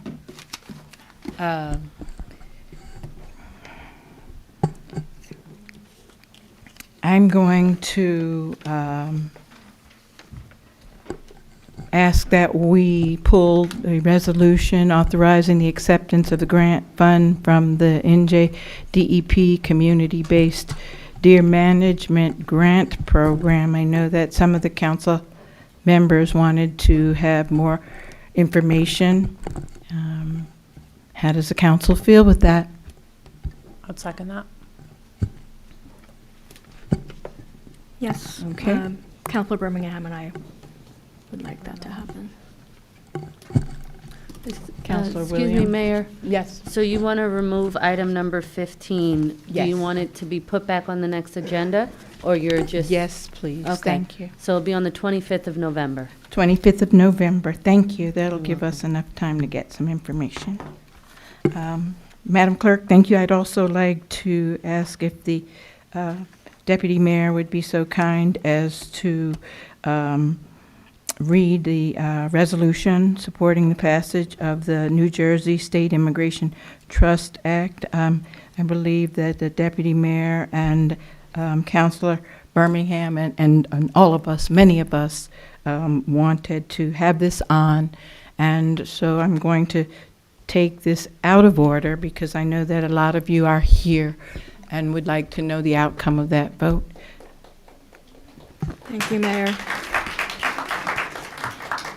And thank you, everyone, for coming out. So this is a resolution supporting the passage of the New Jersey State Immigrant Trust Act, the ITA, S3672, A4987. And I so move. Second? May I? Or- Yes. I'd like to just speak about this. Yes, So Deputy this, Mayor. yes, we did. A number of us had conversations, including the three members of the Human Services and Public Safety Committee. So, as many of you probably know, New Jersey's Attorney General issued a directive, the Immigrant Trust Directive, that's been in place since 2018. And our police department does have a policy. I did inquire about it earlier this year. But supporting this, I believe, supporting this is a measure for us as a governing body, as a township, to demand that the legislature and its leadership act immediately on the Immigrant Trust Act, which codifies and strengthens, not only codifies, but strengthens the protections that of rights, just our civil rights of immigrants, of people, regardless of their status, whether they're citizens, whether they're green card holders, people who have temporary protection status, refugees, and these are there are many of us. I'm an immigrant. I was not born in this country. And people are being targeted because of the way they look, because of an accent, because of the color of their skin. You know, my parents still speak with an accent. They live far away. You know, when I travel longer distances outside of Montclair, I carry my passport, and I know I'm not alone. Birthright citizenship, long-standing constitutional protections are being threatened. And, you know, this is a law that I would hope that we can pass unanimously tonight, which says that, that it would, you know, first and foremost ensure, like some of the speakers said, that Montclair will not have to use our precious local resources to support anything other than local priorities, rather than funding federal immigration enforcement, not criminal enforcement, but immigration enforcement, especially when these agents are doing things that are illegal and not following the law. So it would protect personal information of individuals. And the thing that resonates the most with me is the fact that it would require that safe spaces like public schools, healthcare facilities, libraries, shelters, that they would all have to adopt a model policy so that people seeking these public services that they're eligible for are not afraid to report a crime that's perpetrated against them, or go to their child's school to see a play in fear that, you know, that they might be taken away. And, you know, that they'll be separated from their families. And I know, and I've heard a lot of you, I know that this happened. A few weeks ago, I went to a block party where I spoke to someone who works in the community, sharing about how, you know, parents of young children are being taken, right?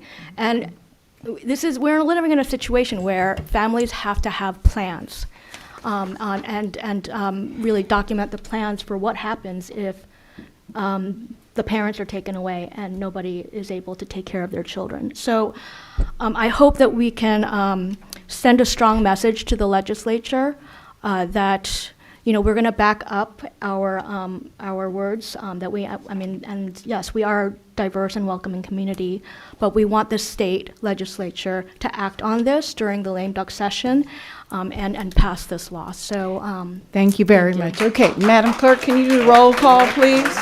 No. Madam Clerk, can you do the roll call, please? Mayor, may I say a word? I'm trying to do the roll call so we can move on here. I was taking this out of thing. I guess we can all just do your roll call, please. Deputy Mayor Anderson?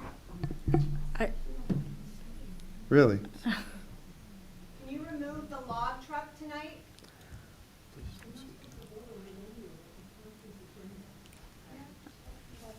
Okay, so. Madam? Deputy Mayor Anderson? Sorry, before the roll call, could I just make one request? I would like to make a motion that paragraph 5, it currently reads, it has a list of all of the people that we want this resolution, if it passes, to be sent to. So I would like to request that Governor-elect Mikey Sherrill's name also be added as a recipient of this resolution. Okay?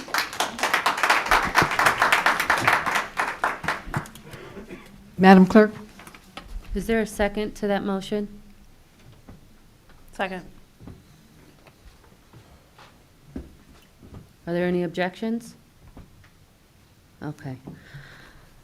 Back to the roll call. Deputy Mayor Anderson? Yes. Counselor Birmingham? Yes. Counselor D'Amato? Yes. Counselor Harrison? Yes. Counselor Toller absent. Counselor Williams? Yes. Mayor Baskerville? Yes. Okay, now we're going to go back to pending ordinances on second reading. And I'm going to open the public hearing without objection. Is there anyone who's present who wishes to be heard on pending ordinance 0-25-41? Yes, I would like to be heard on pending ordinance 25-41. Do I have to sign in? I guess. No. Okay, the county ordered revaluation was approved at the June 5th, 2024 meeting. But Montclair did not disclose this until September 30th, 2025. So I'm speaking about this ordinance because I have had concerns about the tax assessor's office for some time. So why did Montclair take well over a year to disclose to the community that this revaluation was ordered? The purpose of both revaluation and reassessment is the same: to keep assessed property values as close as possible. Excuse me, please, in the back, we're trying to hear, so please, if you have conversation, if you take it outside, that would be helpful. Thank you. The purpose of both revaluation and reassessment is the same: to keep assessed property values as close as possible to true market value. Reassessment is typically handled in-house by the tax assessor and staff. Reassessment can be done on a rolling basis, dividing the town into sections and updating one section per year. The benefit of reassessment is that it keeps values updated more regularly and aligned with true market conditions, reducing the need for costly, large-scale revaluations. The county ordered a revaluation over a year ago because Montclair's equalization ratio fell to about 70% of market value. This decline happens when regular reassessment is not done. Spending $2 million on a revaluation would significantly impact taxpayers, roughly $400,000 per year, plus interest over 5 years, amounting to more than half a tax point increase. By contrast, annual reassessment is far less expensive and keeps values more equitable while reducing legal costs from appeals. Now, the tax assessor for Montclair, who's supposedly full-time employee, also works for the towns of Caldwell, Glenridge, North Caldwell, and Verona. Now, I have salary information for several of those communities. I don't have anything for Verona. But for the year 2022, the tax assessor's compensation between 4 communities was $291,000, and that's not including, of course, benefits. And for 2023, the tax assessor's compensation was $299,872. Now, you know, it's really difficult to comprehend how someone could work for the Township of Montclair on a full-time basis and also work for Caldwell, Glenridge, North Caldwell, and Verona. And on top of the tax assessor's salary, we also pay Hendricks Appraisal. We pay them for valuations, tax appeals, litigation support, appearance, added assessments. In 2023, we paid Hendricks Appraisal to do assessments on 184 residential and 4 commercial properties. Why isn't this the tax assessor's job?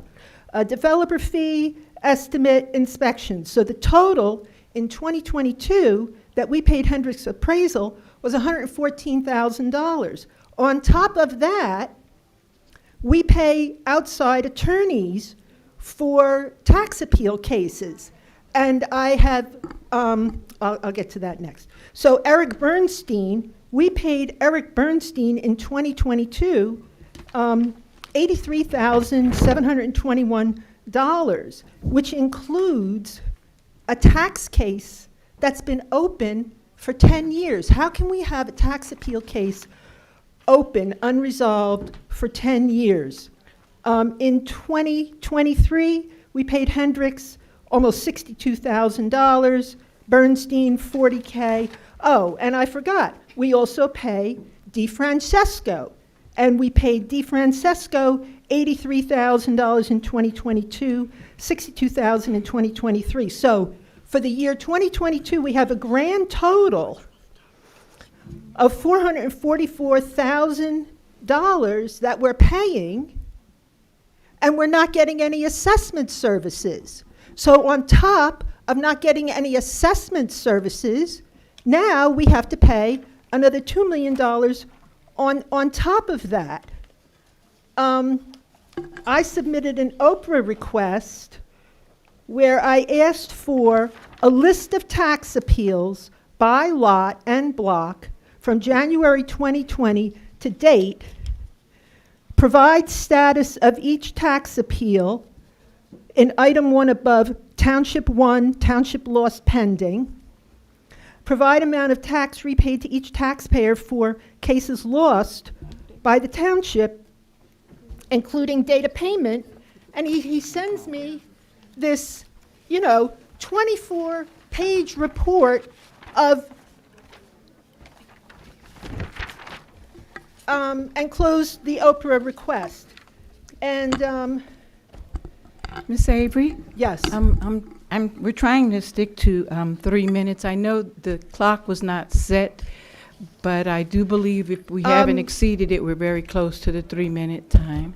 The point is, we are not getting any value for what we're spending. And I have a real issue with attending a council meeting on September 30th, and the Finance Committee chair just makes this announcement, oh, hey, by the way, folks, you got to pay another $2 million.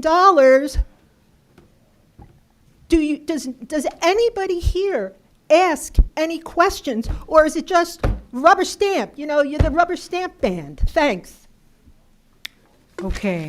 Councilor Williams, please, would you read the pending ordinance? Okay, I'm sorry. And any other members? And we're trying to keep this to 3 minutes. I'll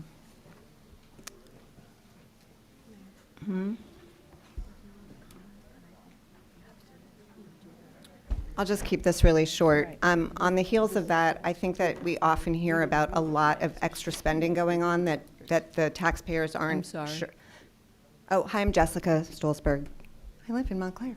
And we hear a lot about a lot of money being spent on consultants here, over there, engineers here, over there, and Ms. Avery just referenced a lot of spending that we kind of can't, oftentimes it's hard to make heads or tails of it, and I just wonder if there might be some cuts in some of the spending that we're not quite sure what's our value, and what if that savings could go right into the town's sidewalks and make them ADA compliant? Because it is the town trees that are doing the most egregious damage and making the sidewalks the most non-ADA compliant. And I just can't help but wonder if we cannot figure out how to move some money around and take care of these sidewalks instead of leaving the homeowners responsible for the town trees that are messing them up the most. So just the thought. Thank you. Thank you. Okay, we failed to read the pending ordinance before we ask for the public comment. So at this point in time, I'm going to ask, please, Councilor Williams, if you would read that, and then we can vote if there's no one else from the public. It's O-25-41, yes, sir. pending ordinance 0-25-41, an ordinance authorizing a special emergency appropriation for the preparation and execution of complete program of revaluation of real property for the use of local assessor of the Township of Montclair in the County of Essex, New Jersey, including preparation and approved tax map. So moved. Madam Clerk? Deputy Mayor Anderson? Okay, I asked him before, but I can ask him again. I can ask for the third time. Madam Clerk? Deputy Mayor Anderson? Yes. Council discussion? Yes, I just want to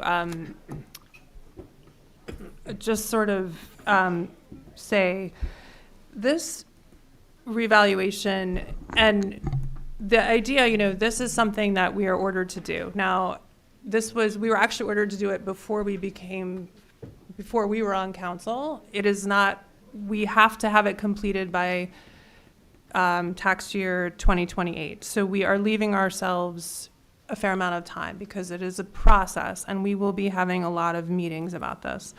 Now, this concept of doing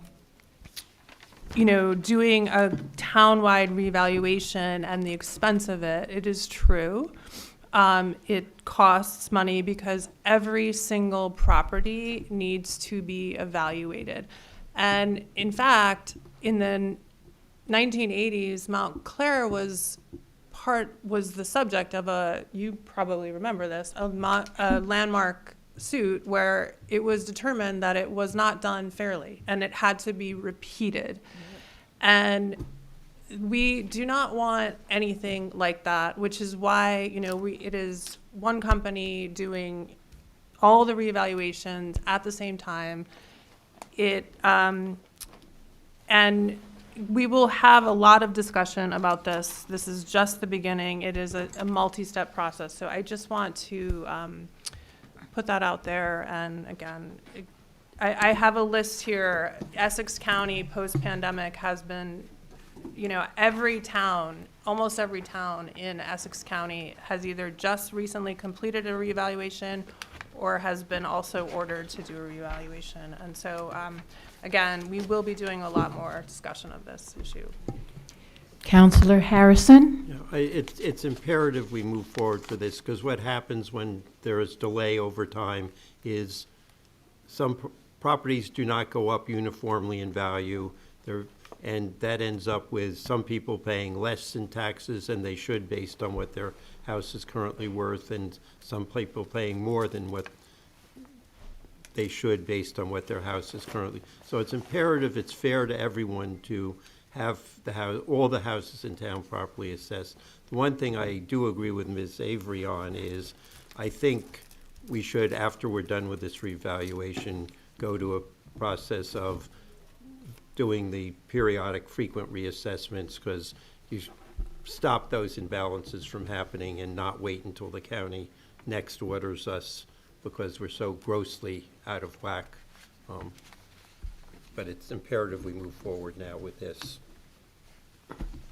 Any other council members have anything to say on this? Madam Clerk? Deputy Mayor Anderson? Yes. Counselor Birmingham? Yes. Counselor D'Amato? Yes. Counselor Harrison? Yes. Counselor Toller absent. Counselor Williams? Yes. Mayor Baskerville? Yes. Deputy Mayor Sin Anderson, would you please read the next pending ordinance, 0-25-42? Thank you. Pending ordinance 0-25-42. This is an ordinance amending Chapter 327, the Vehicles and Traffic Code of the Code of the Township of Montclair. And this is overnight parking prohibited. I know. So this is an ordinance that deals with overnight parking being prohibited except the streets that are named. This is Orange Road, and east and west side. So I so move. Second. Is there anyone here from the public who wishes to be heard on pending ordinance 0-25-42? Please come forward at this time. Seeing none, council members? Councilor Harrison? No? Oh, I saw you leaning in. I thought, okay. Madam Clerk, please. Deputy Mayor Anderson? Yes. Counselor Birmingham? Yes. Counselor D'Amato? Yes. Counselor Harrison? Yes. Counselor Toller absent. Counselor Williams? Yes. Mayor Baskerville? Yes. Councilor Harrison, will you please read the pending ordinance 0-25-43? Yes, an ordinance amending Chapter 327, Vehicles and Traffic of the Township Code of the Township of Montclair. This is to correct some errors in what is stated as to where no parking zones are located on Erie Street, the Crescent Deck Service Road, and the Upper Montclair Service Road, but it's not changing what exists currently. I so move. Second. Are there any members of the public who wish to be heard on this pending ordinance? Please come forward. Seeing none, council members, anyone have any comments? Madam Clerk, please. Deputy Mayor Anderson? Yes. Counselor Birmingham? Yes. Counselor D'Amato? Yes. Counselor Harrison? Yes. Counselor Toller absent. Counselor Williams? Yes. Mayor Baskerville? Yes.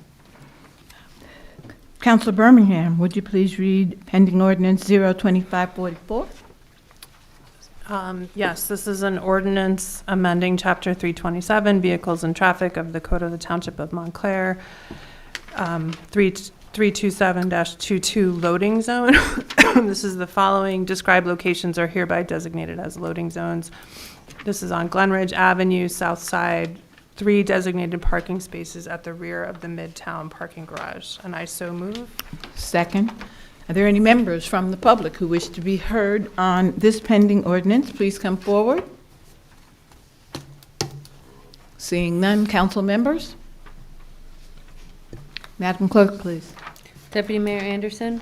Yes. Counselor Birmingham? Yes. Counselor D'Amato? Yes. Counselor Harrison? Yes. Counselor Toller absent. Counselor Williams? Yes. Mayor Baskerville? Yes. Councilor D'Amato, would you please do pending ordinance 025-45? No, I won't. Okay. Councilor Williams, will you please do pending ordinance 025-45, please? An ordinance amending Chapter 327 Vehicles and Traffics of the Code of the Township of Montclair. This is hereby designating bus stops, new bus stops for Park Street northbound at Munn Street and Park Street southbound at Portland Place. So moved. Second, are there any members of the public who wish to be heard? Please come forward. Seeing none, council members?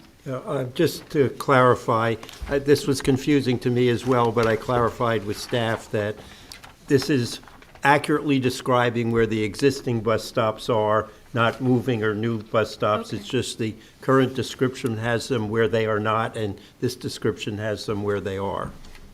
Okay, thank you. Madam Clerk? Deputy Mayor Anderson? Yes. Counselor Birmingham? Yes. Counselor D'Amato? Yes. Counselor Harrison? Yes. Counselor Toller absent. Counselor Williams? Yes. Mayor Baskerville? Yes. Deputy Mayor, would you please read pending ordinance O-25, where are we, 47? 46. Well, 46, I'm sorry, 46. Ordinance 0-25-46. And this is an ordinance amending Chapter 327, Vehicles and Traffic of the Code of the Township of Montclair. And this is to increase the number of handicapped parking spaces at the Plymouth Parking Plaza, increasing from 3 to 6 spaces, 2 of which will be van accessible. And I so move. Second, any members from the public who wish to be heard on this matter, please come forward. Council members, any members wish to be heard? Madam Clerk? Deputy Mayor Anderson? Yes. Counselor Birmingham?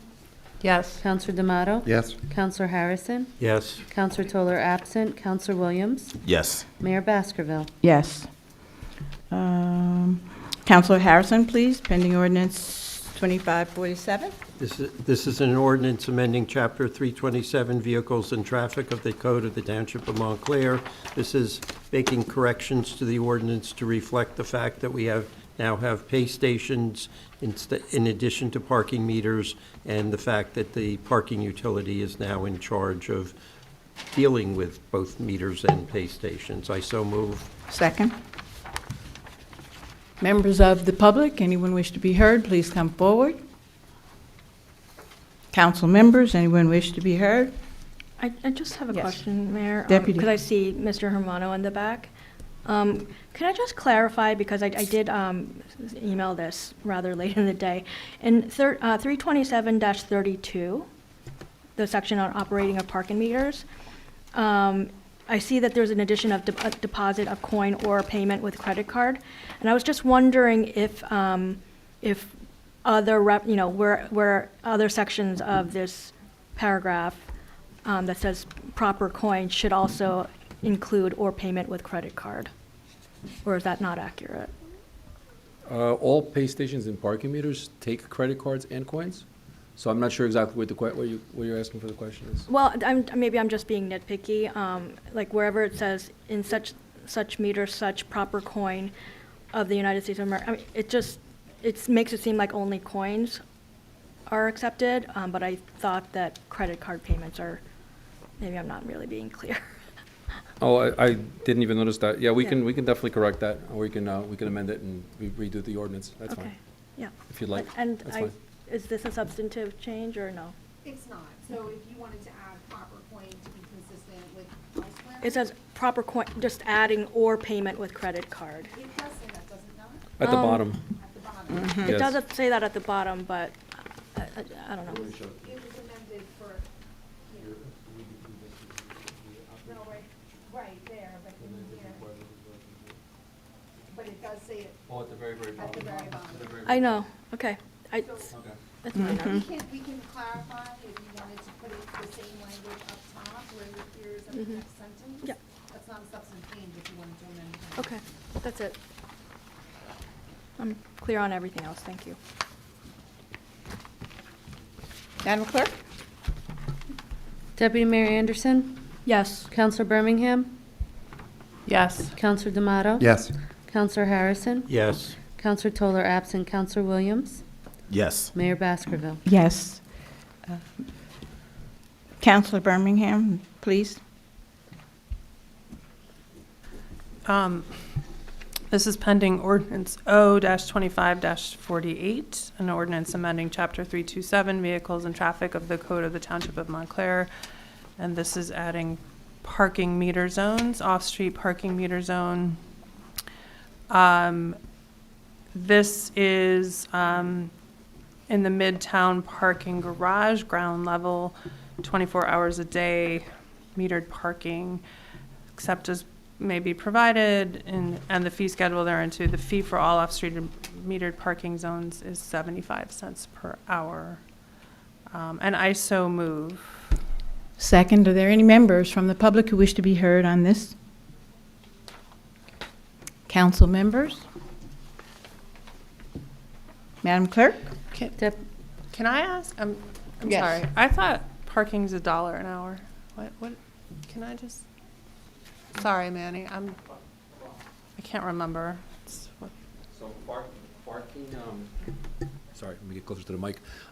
Parking in the lots is 75 cents per hour. Parking in the streets is $1 per hour. However, the Midtown parking garage is a little bit different, though. We're just, right now in that particular ordinance, we're just adding the fact that it's going to be 24 hours a day, 7 days a Gotcha. week. Okay, thank you. No problem. Madam Clerk, please. Deputy Mayor Anderson? Yes. Counselor Birmingham? Yeah. Counselor Yes. D'Amato? Yes.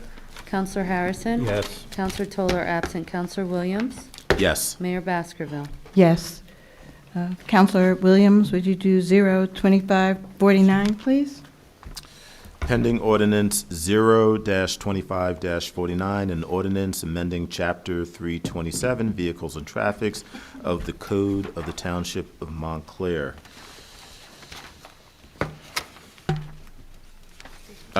This is an ordinance to introduce and allow for safety sticks to monitor certain areas in town, such as drop-off zones, crosswalks, and the like. So move. Second. Anyone here from the public who wish to be heard on this one?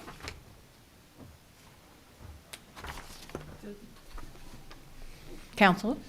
Yeah. Counselor Williams? Oh, thank you. Mhm. Ruby, would it,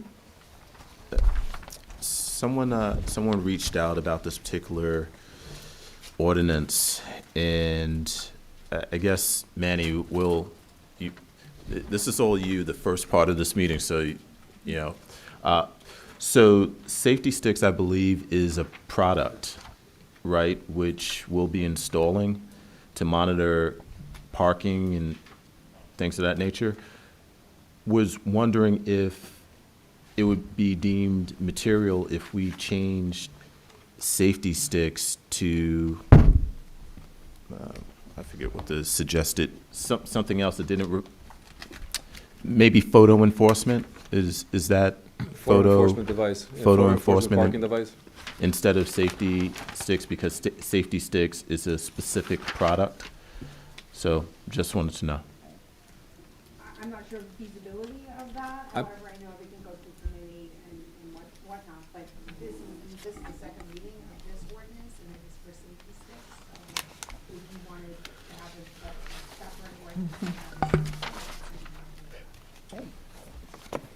I believe the original intent of to use the safety stick name was because of the whole Big Brother's watching thing, and it was to clarify that we're not going to be taking pictures of everybody that's going by. We're not going to be taking pictures of the sidewalk, nothing of that sort.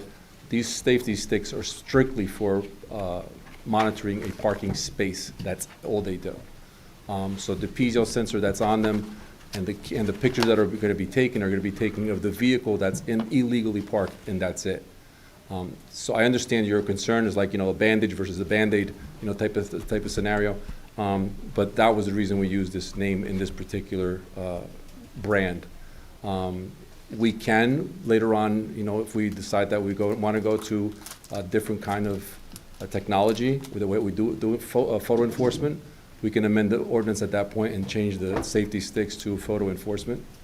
But that's up to the council how you want to do that. Councilor Harrison? Okay, I have a number of concerns. We'll start with the easy one.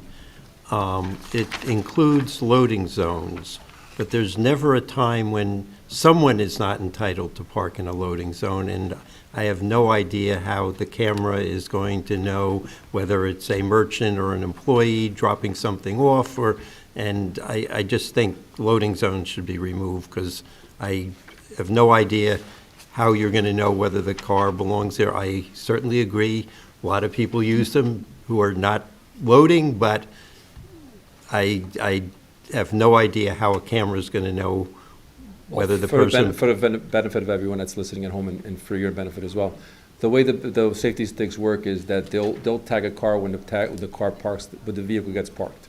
So we can have them set up at like 5-minute drop-off zones, 10-minute drop-off zones. A loading zone, you're only allowed to be there for 30 minutes. So if there's a vehicle there for 35 minutes, 40 minutes, 45 minutes, which happens a lot in town, that's when the ticket would be issued. Every single ticket is going to be reviewed by a parking enforcement officer before the ticket's issued, so it's not an automatic, you park there and the machine automatically issues a ticket. Everyone will be manually looked at and to verify, because it could be a police car, could be an ambulance, could be a PSC&G truck that they're doing work on the street. So the tickets are not automatically issued. That's the way they work. That's why we put them on loading zones as well. But that's bringing up my bigger concern as to, but then the rules would be different in parking at a fire hydrant, parking too close to the corner, and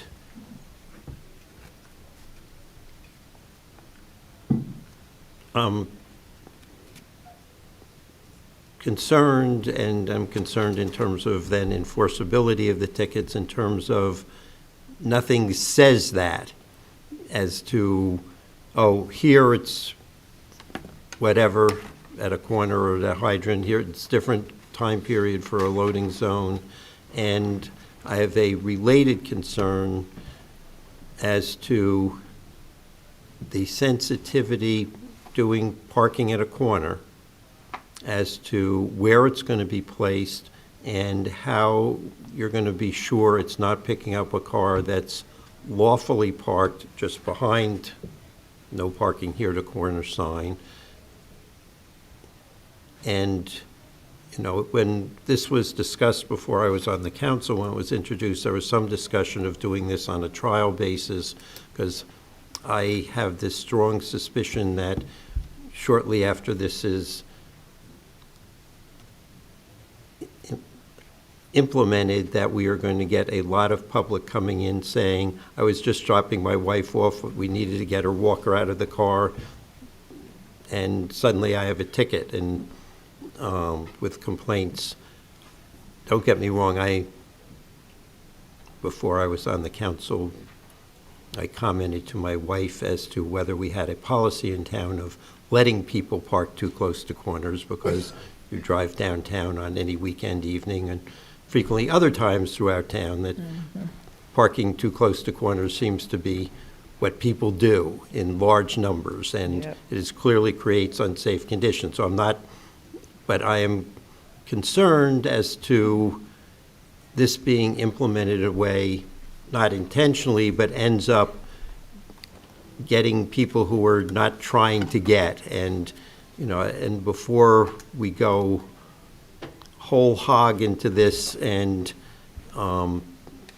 that we have a period of evaluation so we can come back and say, okay, this is working, this is doing what it's not. We're not getting a lot of people getting tickets who shouldn't be getting tickets because they're doing something that's quite appropriate, dropping a spouse off, whatever. Or they in fact park lawfully, but because of where the stick is placed, it's not realizing that the car is there properly. Okay, I mean, we can definitely do it on a trial basis. The safety sticks are being used throughout New Jersey and other states as well. But I can definitely put you in contact with a lot of different towns that are currently using them. This vendor has been doing this for quite some time now. You can go right to our neighbors here in Little Falls. Bloomfield also has them. And they know how to position them so it doesn't give us the false tickets. And in addition to that, they are also, like I said before, they don't automatically get issued. So if a parking enforcement officer sees that somebody's, dropping somebody off, yes, you can drop somebody off and take you, 2 minutes, that's fine. But if you're dropping somebody off and you're taking 15 minutes, you're probably going to get a ticket. That's the way it should be anyway, because if a parking enforcement officer sees you doing that, you're going to get a ticket. So it creates unsafe conditions, exactly what you said, Counselor, and that's what we're trying to eliminate with these safety sticks. My other question is fire hydrants. People don't get out of their car and measure, am I the right distance away? How does the safety stick work in terms of being evaluating? Is the person 1 foot too close to the hydrant? What's its sensitivity in terms of the distance? It's the way that they're installed, and most fire hydrants have the yellow zone in front of them and behind them. So I can go out right now and show you a bunch that absolutely do not. Okay. Well, within a very short walking distance of this building. Okay. Well, they will be monitored closely for that. Well, if we have to talk to DCS, we'll talk to DCS. We'll see if we can put some lines down so that it's they're significantly signed so that you know that that you're not supposed to be parked there. Even though 10 feet, that's when you get your license, you're supposed to know that you're 10 feet either side of the driveway. It's fire hydrant. 10 feet, 9 feet, 11 feet. Exactly. No, exactly. I agree. I understand. The flip side of that, we were eating on the street on Church Street and watching a series of cars parking at a fire hydrant there and on the crosswalk and in the yellow zone there too. So that's one of the reasons we want to get these. Put these in place. I just, before we go fully into this, and I mean, in the interest of moving forward, what I would like you to do is, say, within 6 months after it's implemented, come back, give a report through the manager as to what's happened. I can do that. Because I am very concerned that we're going to have a lot of angry people, some of whom are correctly angry and some of whom deserve the ticket. But I think it's important to get some publicity out about this, because there are certainly going to be surprised people who are deserving to get a ticket, but surprised nonetheless that this is what they do. And it may even make sense to just issue a warning initially, so there's some awareness of, hi, you're being watched. Okay. Any other council members? Oh, I'm sorry. I think I agree with Councilor Harrison that a report after, an initial period, that we receive a report on how it's going. I do remember at a previous presentation, which I believe the vendor, somebody from the vendor came, that they mentioned that there could be like a grace period built in? Correct. To- Correct, Councilman. So we can set them up, so, for example, by the crosswalks, by a fire hydrant, if you're dropping somebody off real quick, we can set them up for 2 minutes, 3 minutes. They normally set them up, I believe it's for a minute and a half, or about a minute, somewhere in that neighborhood, to allow somebody to do exactly what the counselor said, to drop somebody off, take something out of the trunk, you know, whatever the case might be. And who is actually installing this? The vendor does. The vendor does, okay. And then, and I just want to, so to be clear, these safety sticks are only going to be installed where there's already signage prohibiting, you know, is there already going to be signage there? We were basically? planning on starting off with installing them when the no parking anytime, no stopping and standing anytime zones. That's what we were planning on starting to install them. Initially, I believe we talked to the vendor about possibly getting 10 of them. Please keep in mind that this ordinance basically just allows us to even enter into talks with the vendor about getting these. So this ordinance is not us purchasing these or getting these installed. This is just to get us to be able to move to the next step. Once we get to the next step, then we're going to be doing we'll talk about the amounts. Like Counselor said, I don't want to go crazy and put 50 of these things in one shot. We wanted to start off small, maybe 10, 15. That's what other towns have started with. The other towns that have started with more than that have had problems keeping up with all the reviews of all the tickets that they could potentially be issuing. And I don't want to get to that point. I don't want it to be that, to get to that point. Just, I would urge you. Other council members? More than a minute and a half, just from when my wife had her hip surgery and when she decided to fall down the basement stairs. It was more than a minute and a half getting her either in the car or out of the car. It was for relatively short periods, but it definitely took longer than that because generally I had to run around that side of the car, help her out of the car, and run back around the other side. It just, I understand. It's Councilor Williams? Did you have, no? Council members? If I may, Mayor? Yes. So this ordinance actually establishes the program. There will be a future resolution awarding a contract. So the contracts have obviously beginnings and ends. So we could revisit the program once the contract is I presented. think if you do, when there's that resolution, if it included a reporting after. That's a great idea. Madam Clerk? Deputy Mayor Anderson, Yes. Counselor Birmingham, Yes. Counselor D'Amato, Yes. Counselor Harrison, I'm going to abstain. Counselor Toller absent, Counselor Williams, Yes. Mayor Baskerville. Yes. Who's Councilor Birmingham? Or did you just do the last one?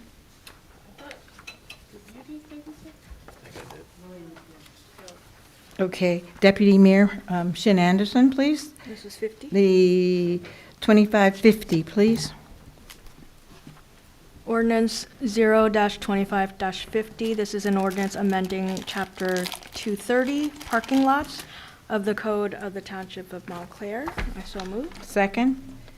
Are there any members of the public who wish to be heard on this? Please come forward now. Seeing none, council members? Madam Clerk? Deputy Mayor Anderson, Yes. Counselor Birmingham, Yes. Counselor D'Amato, Yes. Counselor Harrison, Yes. Counselor Toller absent, Counselor Williams, Yes. Mayor Baskerville. Yes. Councilor Harrison, please, 2551.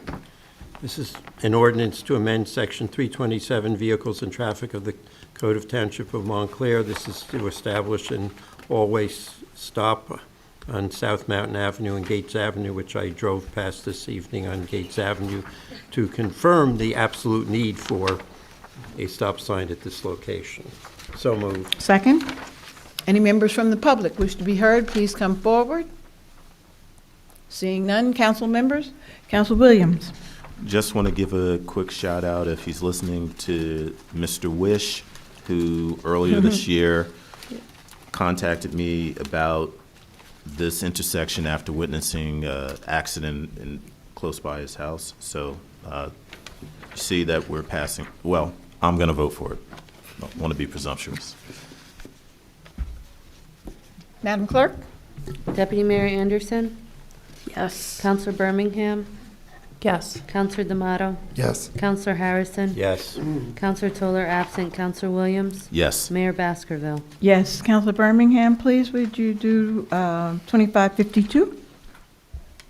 Yes, this is pending ordinance O-25-52, ordinance to amend chapter 341-9, section A, water rates. And just as a reminder, this is, this is a schedule to raise water rates a small amount annually over years rather than having a large increase all at one time. And I so move. Members of the public, anyone please come forward if you wish to be heard? Council members? Madam Clerk? Deputy Mayor Anderson, Yes. Counselor Birmingham, Yes. Counselor D'Amato, Yes. Counselor Harrison. Yes. Counselor Toller absent, Counselor Williams. Yes. Mayor Baskerville. Yes. Okay, moving on to new business ordinances. The public will not have an opportunity to come forward and be heard on these. New business ordinance, Counselor Williams.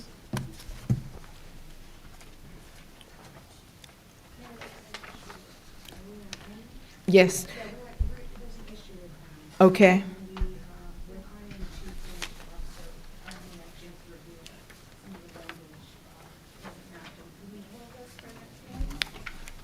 Yes. Madam Clerk, did you get that?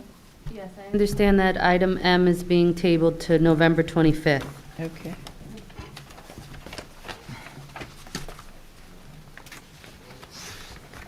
I don't even have item M. I don't even Mayor, have, yes. the chief and Lieutenant Berardi have actually been waiting. I think they were under the impression this was going to be heard. There was one particular typo on the second page of this. I just wanted to bring to everybody's attention under letter E. But besides that, I wasn't aware of. Oh. Okay. Okay. Okay. Chief, and they need to come now. Which one are we doing? No, this was item M, which was which the township attorney just recommended that was be tabled. Okay.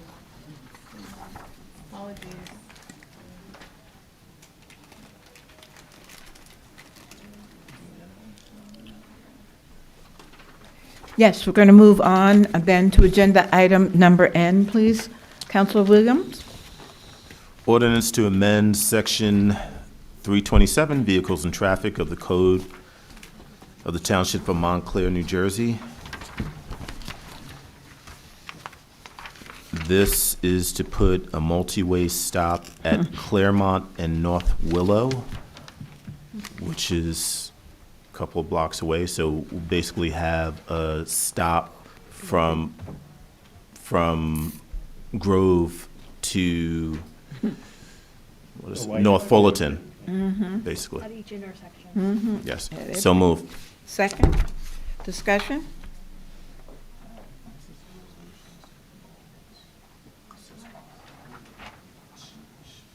Yes, sir. What's your Should this be R or should it be an ordinance?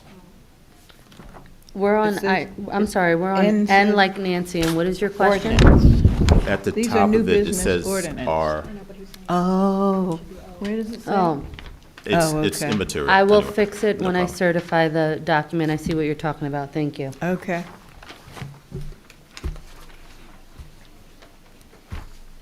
Madam Clerk?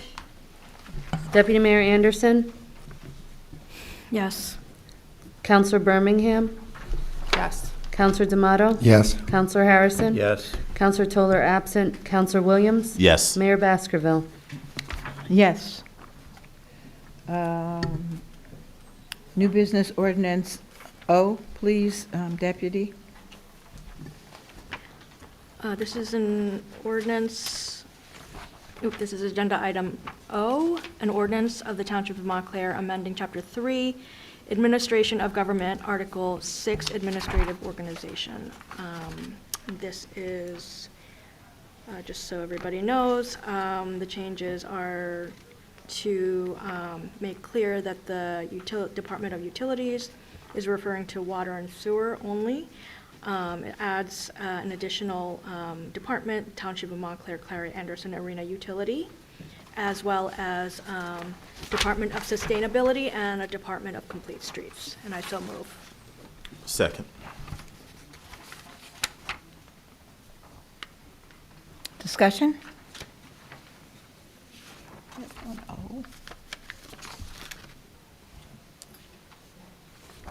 Madam Clerk? Deputy Mayor Anderson? Yes. Counselor Birmingham? Yes. Counselor D'Amato? Yes. Counselor Harrison? Yes. Counselor Toller absent. Counselor Williams? Yes. Mayor Baskerville? Yes. Ordinance number P. Counselor Harrison, please. Okay. This is an ordinance of the Township of Montclair to amend Chapter 3 of the Administration of Government, Article 14A, Department of Utilities. This is reflecting that the parking utility is being separated from the Water Bureau and the sewer utility as reflected in the prior ordinance. I so move. Second. Discussion? Madam Clerk? Deputy Mayor Anderson? Yes. Counselor Birmingham?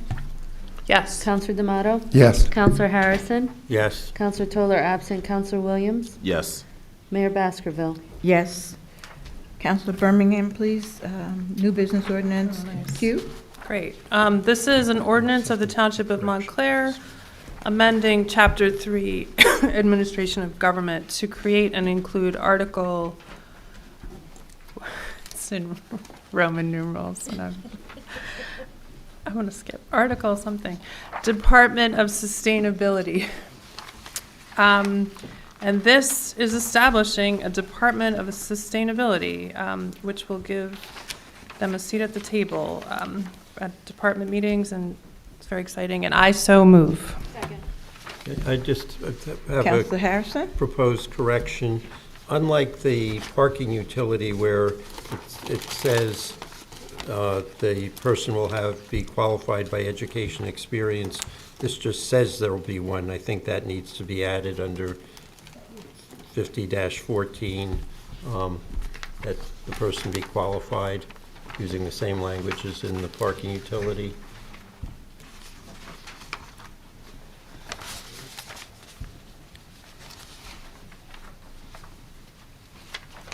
Okay.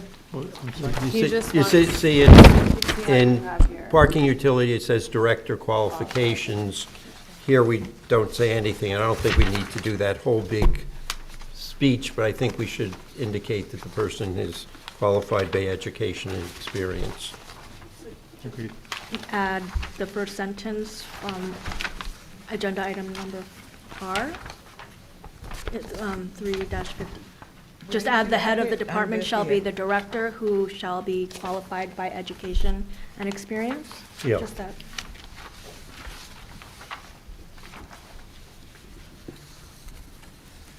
And for the record, it's Article XIVC.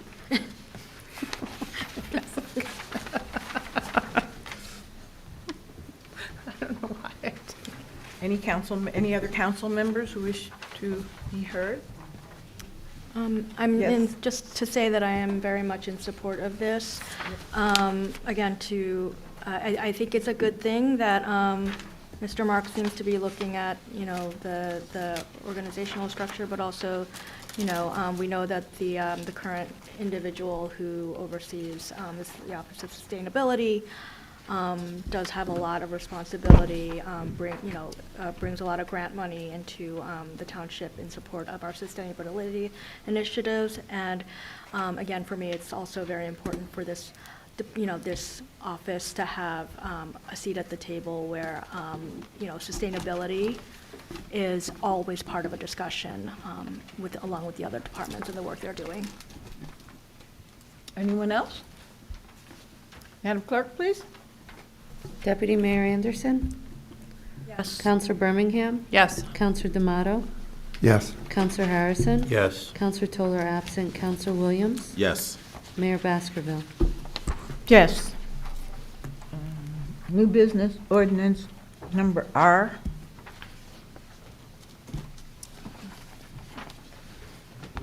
Counselor Williams? Ordinance of the Township of Montclair amending Chapter 3 Administration of Government to create and include Article XIVD Montclair Parking Utility. So moved. Second. Discussion? Madam Clerk? Deputy Mayor Anderson? Yes. Counselor Birmingham? Yes. Counselor D'Amato? Yes. Counselor Harrison? Yes. Counselor Toller absent. Counselor Williams? Yes. Mayor Baskerville? Yes. Yes, yes. So since we're through all of these ordinances, I did want to ask if, and I know several residents have reached out to me about this as well. Something that I'm hoping that can be done is to have like an org chart readily available to the public so that everyone can see what the reporting structure is and, you know, the functions of each department.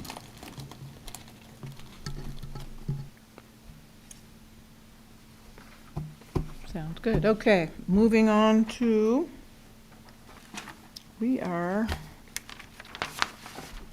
new business resolutions.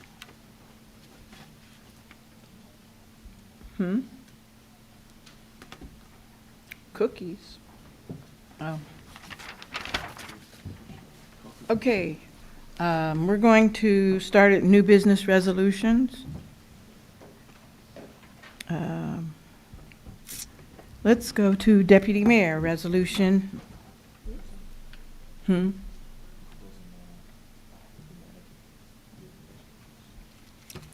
Manager.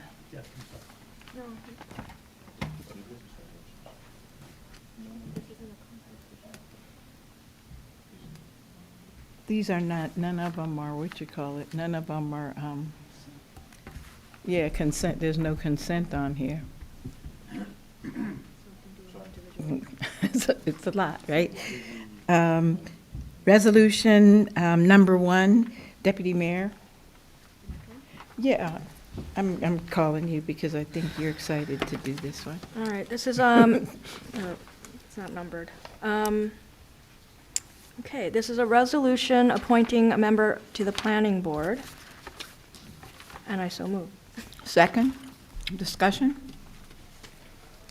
So, I'm gonna, I guess, start, and anyone feel free to chime in. This is to appoint a member, this is to appoint an individual to the alternate 2 seat on the planning board. We did get a number of applications from very qualified individuals with a varied experience.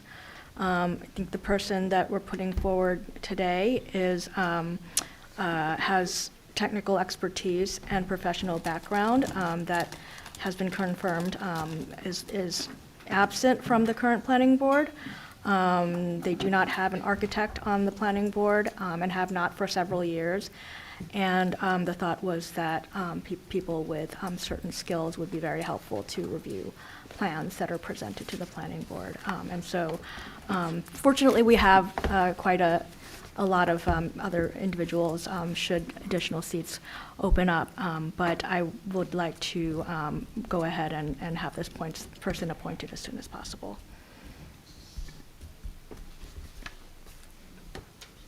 Anyone else? Council Williams? I would say I think it's an excellent appointment, and I'm just a little sad that there was resistance from some members of this council to this appointment.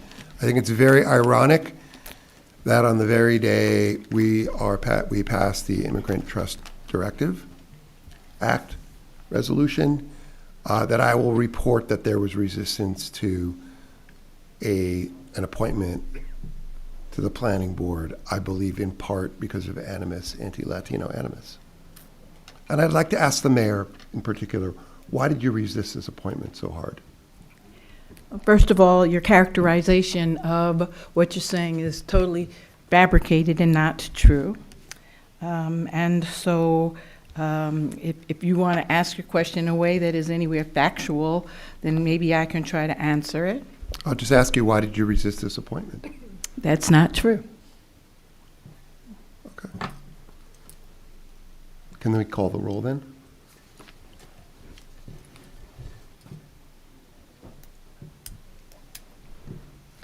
Deputy Mayor Anderson, Yes. Counselor Birmingham, Yes. Counselor D'Amato, Yes. Counselor Harrison, Yes. Counselor Toller absent, Counselor Williams, Yes. Mayor Baskerville. Yes, and just for the record, I would like to state that there were some extremely wonderful, qualified individuals who put in applications. There was another individual who I thought certainly would be very qualified and expressed that, and I went so far as to express to every council member here that I would hope, please, that every one of them would reach out and speak directly to the candidates, as I always do, and make sure that they've had an opportunity to learn about all of the candidates. And so at this point in time, that's where we are, and I am happy to vote yes, and I will be happy to also advance some of the other amazing candidates who put in applications. Let's move on to our resolution, new business resolution number 2. Resolution awarding a contract authorizing the purchase of one Western Star 47X truck and related equipment through TIPS Cooperative Purchasing Agreement. I so move. I had asked, because there wasn't an explanation of what we received as to what this was for and why, and received a response that it was replacing a vehicle from the 1980s. Second, discussion. Madam Clerk? Deputy Mayor Anderson, Yes. Counselor Birmingham, Yes. Counselor D'Amato, Yes. Counselor Harrison, Yes. Counselor Toller absent, Counselor Williams, Yes. Mayor Baskerville. Yes. Resolution number 3. This is a resolution awarding a contract to Calgon Carbon Corporation for the purchase, delivery, and exchange of Carbon Filtrasorb 400 AR at Glenfield Well for the Department of Utilities, bid 25-27. And this is in the amount of $63,000, and I so move. Second. Discussion? I mean, it's for maintenance of the well. I don't know if we need to hear more. I don't know if Yeah. anyone needs to hear more. It's the memorandum that was in support, put forward by the Director of Utilities was pretty straightforward. And it's really to ensure that we do not have contaminants in the finished water. And so we need this, we need this carbon Filtrasorb. Madam Clerk? Deputy Mayor Anderson, Yes. Counselor Birmingham, Yes. Counselor D'Amato, Yes. Counselor Harrison, Yes. Counselor Toller absent, Counselor Williams, Yes. Mayor Baskerville. Yes. Counselor Williams? Agenda item number 4, please. Agenda item number 4, resolution to approve emergency purchase to address sewage backup at police headquarters. So moved. Second, discussion. Madam Clerk? Deputy Mayor Anderson, Yes. Counselor Birmingham, Yes. Counselor D'Amato, Yes. Counselor Harrison, Yes. Counselor Toller absent, Counselor Williams, Yes. Mayor Baskerville. Yes. Agenda item number 5. Who's that, deputy, or is that Rahul? Where are we? Okay, deputy? Agenda item number 5, this is a resolution awarding a fair and open contract for elevator repair services at the Public Works Building, Yes. 219 North Fullerton Avenue. I so move. Oh, second. Discussion?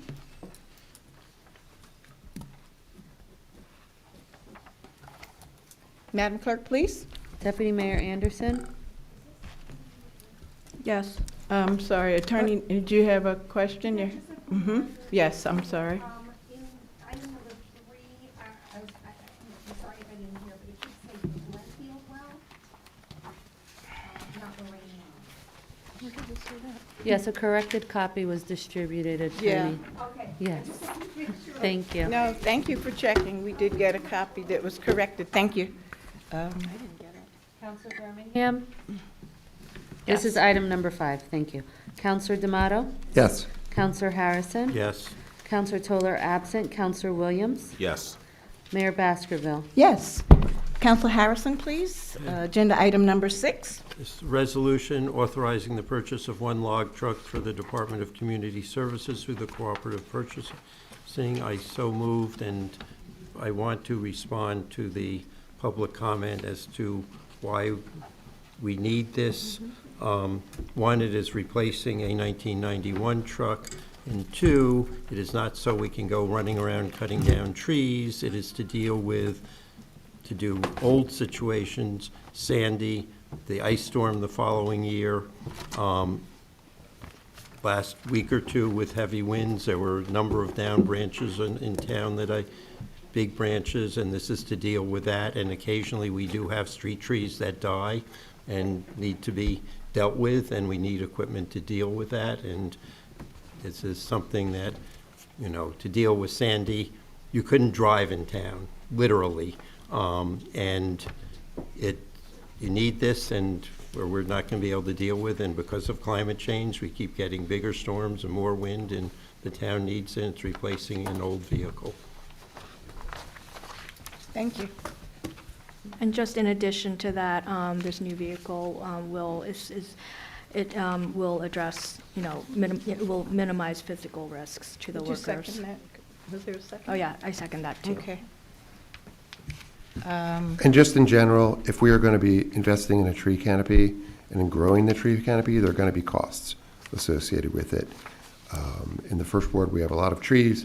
I have residents who love their trees but are worried about their maintenance. And, a tree that is not properly maintained can be very dangerous. So this is an investment in trees, is what it is. Madam Clerk? Deputy Mayor Anderson? Yes. Counselor Birmingham? Yes. Counselor D'Amato? Yes. Counselor Harrison? Yes. Counselor Toller absent. Counselor Williams? Yes. Mayor Baskerville? Yes. Counselor Birmingham, number 7, please. This is a resolution authorizing change order number 1 and final for Firehouse 2 roof replacement project. And this was we had awarded a contract not to exceed $76,000. And it has been determined it is necessary and appropriate to approve a change order to the subject contract in the amount of $3,628. And I so move. Discussion? Madam Clerk? Deputy Mayor Anderson? Yes. Counselor Birmingham? Yes. Counselor D'Amato? Yes. Counselor Harrison? Yes. Counselor Toller absent. Counselor Williams? Yes. Mayor Baskerville? Yes. Where are we? Number 8. Counselor Williams, please, number 8. Yes. Resolution amending fair and open contract park maintenance service based on unit price, bid 25-03. So moved. Second, discussion? Yes, Counselor Harrison? I'm going to be annoying. I don't have a problem with this as such, but there are 3 resolutions for fair and open contracts which send an upper limit, which that I don't have a problem with, and I don't have a problem with that number being way in excess of what's doing it. My concern is They're each $100,000. I strongly suspect that there's a significant difference in them as to what you expect to have happen, and that it would be not likely that they're all over, and just an explanation as to how the number is reached in the future. So, and, you know, because equally, I'm concerned with doing it, and for one of these, I'm concerned, well, there's still money in the budget, let's go off and mow the lawn again in the parks. But I'm also concerned on the other side, if the number is not high enough, gratuitously coming back here because they go out one more time than the contract's anticipated, which is not a good use of our time. So if you could in the future say we're anticipating X and we want to provide 10,000, 20,000, 30,000, whatever over that, because, you know, in the case of the, you know, some of these, you just can't predict, you know, the plumbing one is an example, but, you know, I'm going to support it now just for the future if you can do that.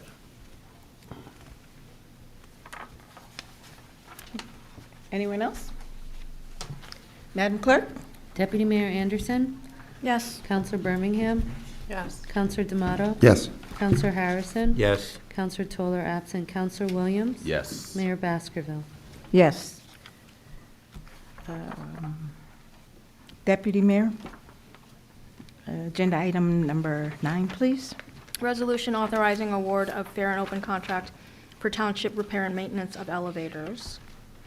And I so move. Second, discussion? Madam Clerk?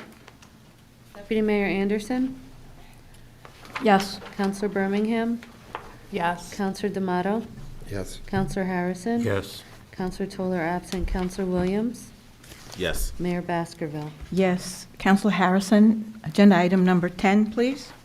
This is a resolution authorizing award of fair and open contract for Township, New Jersey licensed plumber, bid 26-02. I so move. Second, discussion? Madam Clerk? Deputy Mayor Anderson, Yes. Counselor Birmingham, Yes. Counselor D'Amato, Yes. Counselor Harrison, Yes. Counselor Toller absent, Counselor Williams, Yes. Mayor Baskerville. Yes. Councilor Birmingham, please, agenda item number 11. This is a resolution authorizing the execution of a uniform shared service agreement between the Township of Montclair and the Township of Cedar Grove for local public health services. And I so move. Second, discussion? This is a fairly long-standing contract we have with them, and we've reviewed it, and it seems as if it's a good deal for both towns, so. Yep. Madam Clerk, please. Deputy Mayor Anderson, Yes. Counselor Birmingham, Yes. Counselor D'Amato, Yes. Counselor Harrison, Yes. Counselor Toller absent, Counselor Williams, Yes. Mayor Baskerville. Yes. Councilor Williams, please, agenda item number 12. Resolution authorizing submission of a grant application to New Jersey Department of Environmental Protection under the Resilient N.J.A Regional Assistance Program. So moved. Second. Discussion? Yes, just so everyone's aware, this is a grant application this grant application came out of Montclair, Township of Montclair, becoming a part of a regional flood mitigation task force initiated by Legislative District 34 leadership. And our Congresswoman, soon-to-be Governor Cheryl, had wanted Montclair to be included since we have connected waterways with the various townships that are part of this grant. And so under this, Dr. Lisa Johnson has been, she's put in a lot of work to coordinate and bring on new participants as part of this effort. So, Orange and East Orange are now part of this grant application, and with Montclair being the lead applicant and fiscal agent. And the main deliverable is going to be that we will together work on putting together a regional resiliency action plan. And hopefully, the thought is that by doing this, it is going to help us perhaps get additional funding for to address these flooding issues. So. Great work, Dr. J.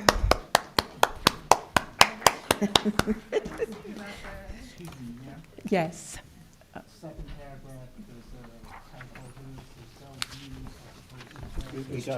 Gotta correct.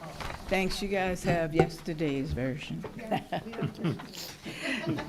Madam Clerk, please. Deputy Mayor Anderson, Yes. Counselor Birmingham, Yes. Counselor D'Amato, Yes. Counselor Harrison. Yes. Counselor Toller absent, Counselor Williams. Yes. Mayor Baskerville. Yes. Counselor Harrison, please, agenda item number 14. Resolution authorizing submission of a grant application to the New Jersey Department of Environmental Protection under the Natural Climate Solutions Grant Program for Forest Restoration at the Lonzo F. Bonsall Wildlife Preserve. I so move. Second, discussion? Slightly changing the topic. Have you looked into what the existing DEP agreement does dealing with the Clifton person who wants us to do certain things that we think we can't do? And So I would defer to Deputy Manager Scantlebury and Town Attorney Ruby Thompson. I'm going to defer to the Township Attorney. I mean, that's not on the agenda currently, but I'm happy to speak to you about what the circumstances are. I believe. we've just because already put I this in think, writing. and as we do more work under this, the questions are going to come up, why, from that person, why can't we do what he wants us to do while we're doing what we want to do? Because one is under Green Acres and the other isn't, so. If you can give me a Right, call. okay. It has to do with Green Acres. I know lots about Green Acres. I'm aware. Madam Clerk, please. Deputy Mayor Anderson, Yes. Counselor Birmingham, Yes. Counselor D'Amato. Yes. Counselor Harrison. Yes. Counselor Toller absent, Counselor Williams. Yes. Mayor Baskerville. Yes. Agenda item number 16, Counselor Birmingham, please. I have 14. Did we do 14? We're doing, yeah, we just did. We're on 14. The CFO? Yes. Okay. Let's Oh, do- we That's didn't what do I'm doing. 14 yet. Okay, Yeah, I'm okay. sorry. No, Yes, no, no thank worries. you. This is a resolution amending R-25-012 to include the new chief financial officer as the designated official in the cash management plan for the Township of Montclair for the calendar year 2025. Yes, this is just, to include the new chief financial officer as part of the cash management plan for the Township of Montclair for the calendar year 2025. And I so move. Second, discussion? And the purpose of this is to just make sure that we're compliant with the statute, right? Correct, and it lists the new Chief Financial Officer by name. Madam Clerk? Deputy Mayor Anderson, Yes. Counselor Birmingham, Yes. Counselor D'Amato. Yes. Counselor Harrison. Yes. Counselor Toller absent, Counselor Williams. Abstain. Mayor Baskerville. Yes. Now we're up to 16. Number 15, we took out 16. Counselor Williams? Resolution authorizing acceptance of grant funding from N.J.S.A. Community-Based Deer Management Grant Program. I thought we pulled Oh, this. yeah, we did. Okay. 16. Okay. Let's try this again. Resolution to hire, I don't know how to pronounce that. Okay, so depending on what page, because mine, number 15 was the one we took out, the deer. Number 15. So we're doing 16 now. Yeah, okay. Because when I said 16, you're reading All something. right, while you're speaking to me, you want to, how do you pronounce that? XIVix? Okay. Right, have a good time. Resolution to hire XIVix Systems Inc. to upgrade the workstations at Dispatch Center located at 1 Pine Street in Greeter Station, Police Headquarters. So moved. Second, discussion? Madam Clerk? Deputy Mayor Anderson, Oh, yep. Counselor Birmingham, Yes. Counselor D'Amato, Yes. Counselor Harrison. Yes. Counselor Toller absent, Counselor Williams, Yes. Mayor Baskerville. Yes. Deputy Mayor, would you please do agenda item number 17? This is a resolution requesting approval of items of revenue. Let's try that again.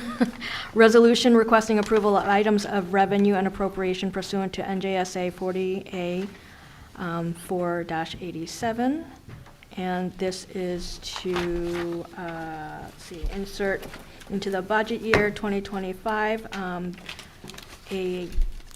an amount of $15,750 of now available from a grant, the 2025 Drive Sober or Get Pulled Over Year-End Holiday Crackdown. And I so move. Second, discussion?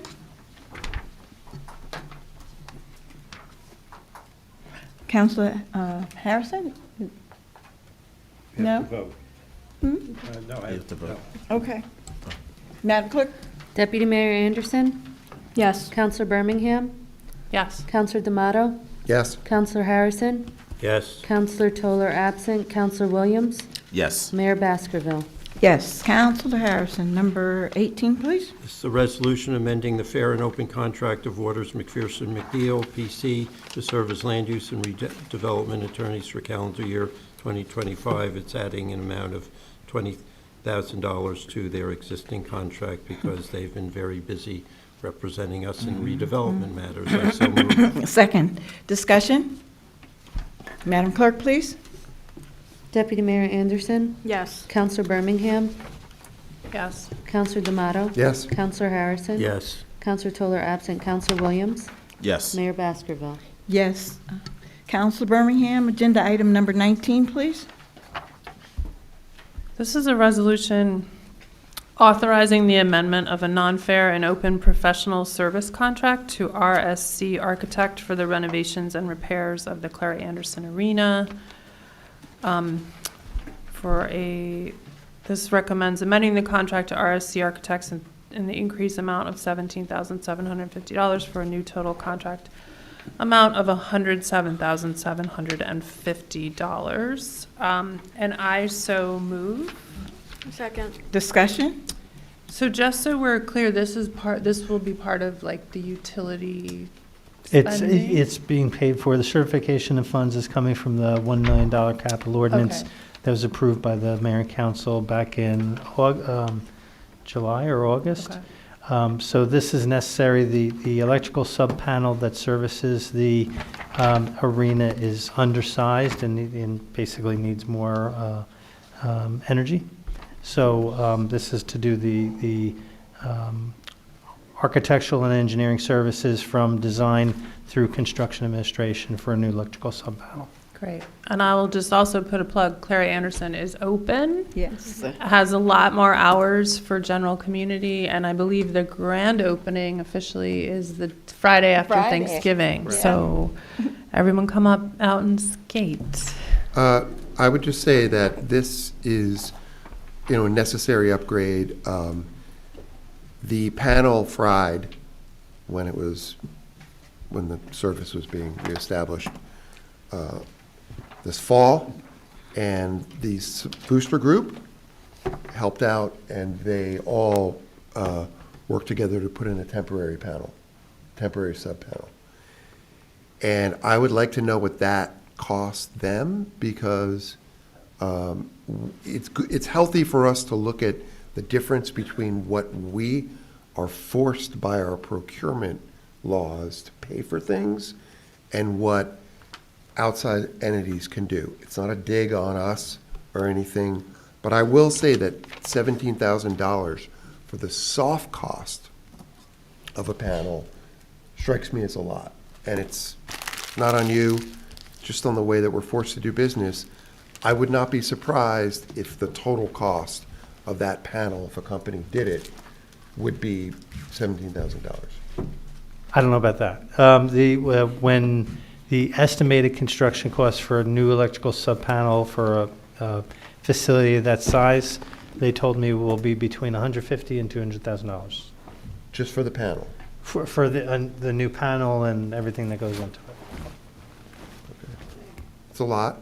It's all. But again, people were asking about the soft costs that we pay, and I think that that's a legitimate thing, you know, and they should know that we are stressed about that too. So we ask the tough questions, and often we're constrained by procurement law that is very exacting, so.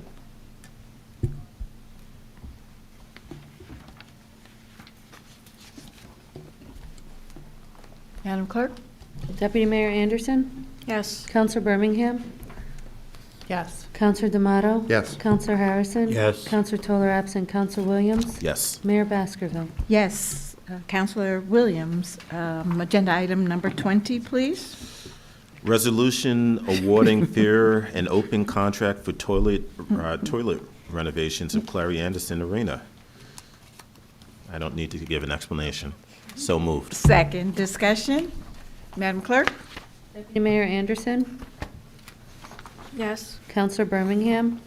Yes. Counselor D'Amato? Yes. Counselor Harrison? Yes. Counselor Toller absent. Counselor Williams? Yes. Mayor Baskerville? Yes, Deputy Mayor, agenda item number 21, please. Resolution authorizing the award of a fair and open professional services contract to Hendricks Appraisal Company, LLC, for appraisals and consulting assignments. I so move. Second. Discussion? Yes, so this is to have an appraisal of the Immaculate Conception owned properties, correct? Correct. There's a typo, it says Park Place, not Park Street.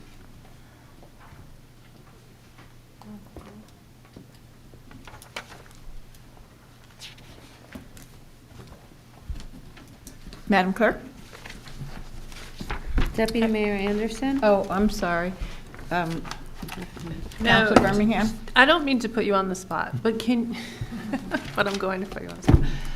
Can you just explain as why we don't have our own tax assessor do this work?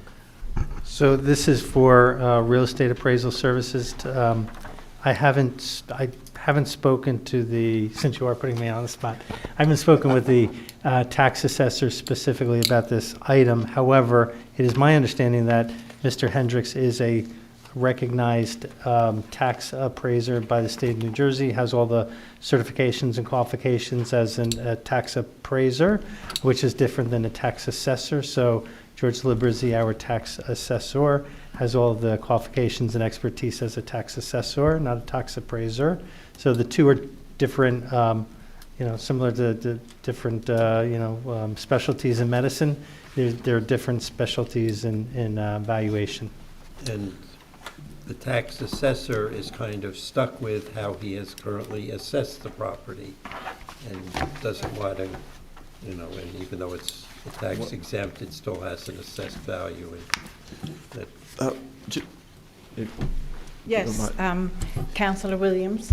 I'm going to vote for this, but I understand that the Facilities Committee is getting input from folks about what we should do, and I just think we're spending $8,500, but you're still gathering input from the community on this. So that's the only thing I want to. That's a very good question, and we discussed it today, and there are, now is a good time to give a plug. If people do not know, we are soliciting, blue sky suggestions and insights on our municipal building program. That means where we may eventually have a different town hall and especially police station in the future. As we are doing this, we're looking at different places. We are not going to order up valuations on an unlimited number of properties. There are a certain number that numerous members of the council had indicated to the manager, I think, that were of special interest, and these were among them. You will not see a continuation of this. And I think for the few that we are particularly interested in, we're going to ultimately need to what is the cost involved in pursuing that option, and Yes. in order to do that, we're going to be, on those that we would have to acquire property, need our professional tell us what they think the property. But we had a discussion Absolutely. today specifically on limiting our soft costs in this and so it was thoroughly talked through. This is an important part of the township's due diligence process.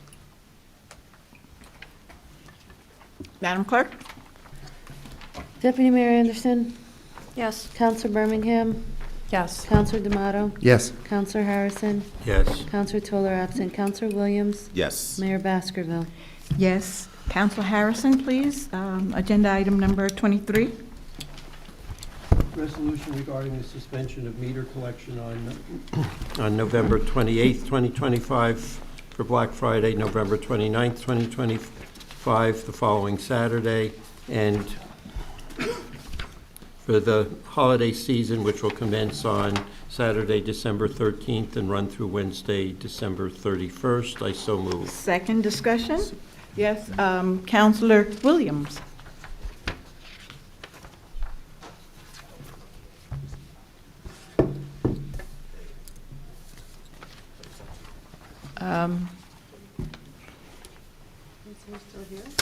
Yeah. Avi, did you wish to add something here? Counselor Williams is letting us know. I know that he is our liaison to the bid, and he would like for you to come forward, please. I'll make this quick. Thank you, everyone. My name's Abhishek Thank Shah. you. I'm the Executive Director of Montclair Senate Bid. Appreciate you all taking the time to vote on this. I know we had passed our own resolution at the board level, suggested it. Regardless, we appreciate you taking the time to consider our opinion, consider where we're coming from, and doing this for the community. But I would implore you, if it is possible to extend this to a longer time frame, it would be important to the small business community throughout Montclair. 40% of the visitors who came last year downtown to shop, according to our data, were residents within Montclair. And then additionally, about 20 to 25% of small businesses make their business throughout the year during this time of year. So this is truly impactful for them in the long run. Understand, fiscal concerns, monetary concerns. The town has its own finances to look at. This is a, dire time for many businesses, given, tariffs, increased prices, inflation, whatnot. It would go a long way. So thank you regardless, and appreciate your time. Thank you. Madam Clerk? Oh, yes, Attorney? No, yes, It should say, mine has November 30th, 2025. That's been It's corrected. fixed. yes. Thank you for checking. Madam Clerk? I'm sorry, I don't have a move-in in a second for this item. We're on item. So moved. 23. Second. Okay. Oh, wait, Deputy Mayor Anderson, Yes. Counselor Birmingham, Yes. Counselor D'Amato, Yes. Counselor Harrison. Yes. Counselor Toller absent, Counselor Williams, Yes. Mayor Baskerville. Yes. Agenda item, where are we, number 24. Counselor Birmingham, please. This is a resolution to adopt the council meeting schedule for year 2026. And it has dates of meetings. And is it now that can we have a discussion about this? Yes. Okay. Just a couple of things, and I know it's late, so I will try and be brief. My first question is, we are routinely meeting now earlier than 7 to have executive session, which I think is working well in terms of avoiding 2 a.m. Times. But to do that, it seems like you have to every time release a new correction. So I'm just wondering, should we put this in here to start earlier? If that's the will of the governing body, we can do that. You want to adjust the annual notice so that it reads, every meeting will start with an executive session at 5:30 unless otherwise, some language that allows you every meeting to start at 5:30? Okay. If that's the will of the governing body, then we'll make the amendment. Okay. Madam Clerk, does that cause a big problem for what needs to happen in the clerk's office? That's a separate discussion, but we will try our best as we've continued to be available.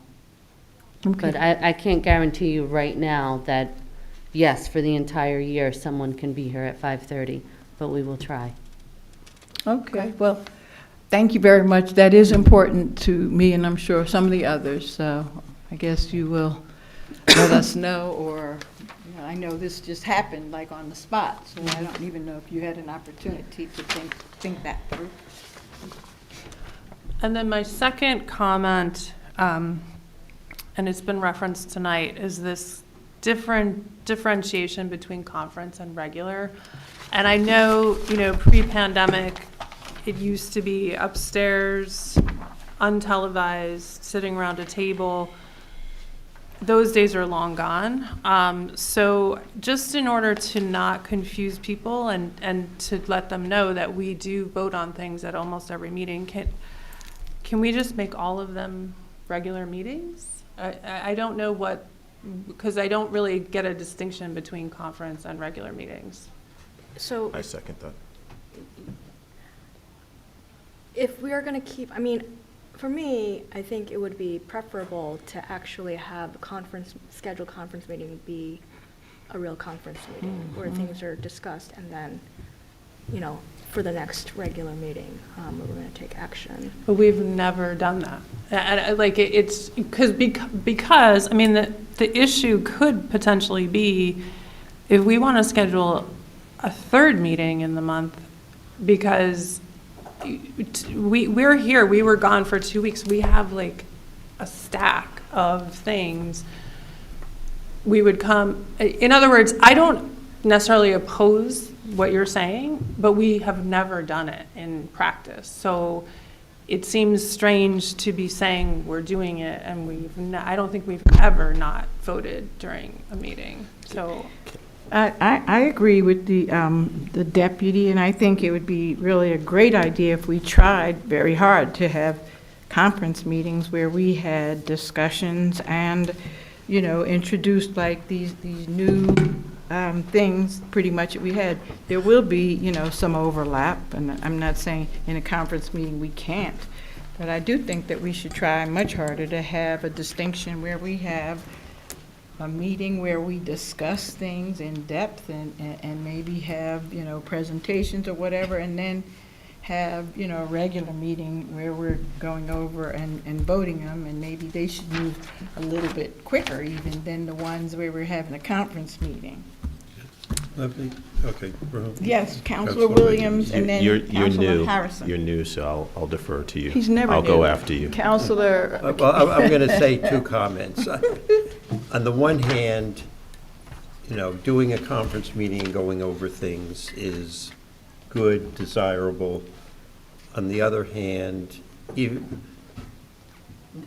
and many municipalities do that, but on the other hand, they also frequently end up on voting on some things, even if they're fairly diligent. And it certainly creates a false impression on the public if it says conference.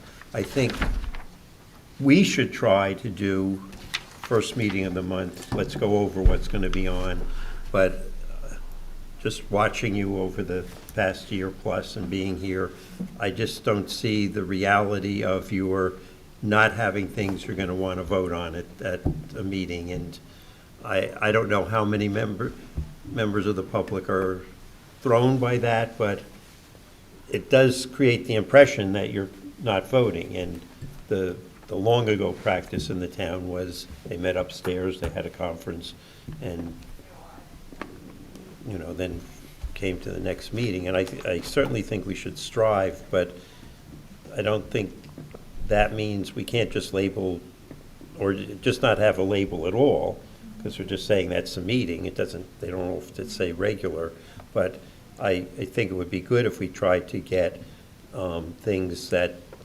most things for January 6th will be discussion items with the goal of getting on the agenda for January 27th, but unless Mr. Marks is going to disagree, I just don't see a reality that we're not going to vote on some items. But why does a conference meeting have to be, I never heard that conference meeting meant we wouldn't vote. Because even when we had the conference meetings upstairs or whatever, there were items that would come up and what we would vote on them. But from I time think to it's time. more the public's perception that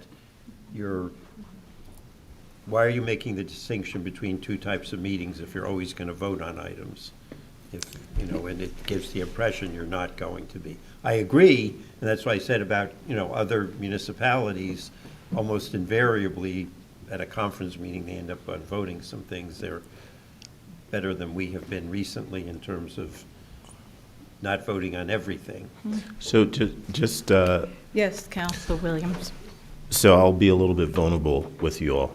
I thought tonight we were going to just vote on all these things as we've been doing in practice, right?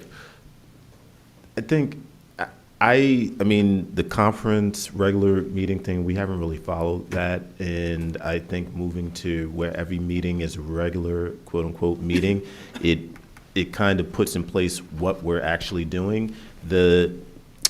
It would be nice, and I think that we did that one time on a Saturday where we actually had a conference meeting, and I'm not quite so sure we got that much accomplished there, but it was nice. But in practicality, we're just not doing that. So it would behoove all the folks that are probably like sitting in the back waiting for us to vote on stuff if we can just move things along on the two meetings that we have every month instead of discussing it and then voting on it the next time. But that's where I am. Yes, Councilor Birmingham, and then did you want to say something too? Yes, okay. So we did at one point have, and I don't know if, if this can be operationalized, we did have agendas that had, it was clear, like, this is going to be voted on, and then there would say, items for discussion, voting, at next meeting. I mean, to me, that could be a compromise around the idea to discuss before voting. I think, but I think we could do that. And just call them all regular? And just call them meetings, because I don't know that we can do that so routinely. That's my thought, but. Yes, Manager? they can just be called meetings. They don't need, if there's no conference meeting, you don't have to say regular, you just say it's a meeting. And I would also say that as time goes on, the organization gets bigger and it gets more complex. And so the idea that you're going to have a month between having to pass legislation just seems fanciful. So I say we scrap it and then focus on having, as the counselor said, discrete, marking where they're just discussion items. And I think that nobody really even knew what it was in the audience. It's like some weird holdover, thing. So I say we dump it. Manager Marks? The workload is the workload. So, I mean, there's 27 items today, and I think the least, I've been here 7 months now, I think the least number of items, there was only a week or two. It was, I think, less than 2 weeks, probably back in September between meetings. I think there were 15 agenda items on there. So to have one meeting as a regular meeting and one as I don't quite understand the rationale for a conference meeting, but it could potentially double up, if I'm thinking correctly, double up the number of items that could be on the regular meeting agenda if one of the meetings is truly a conference meeting. And a lot of the work, the truly contemplative and deliberative work of the mayor and council takes place at the committee level. And I think that's where the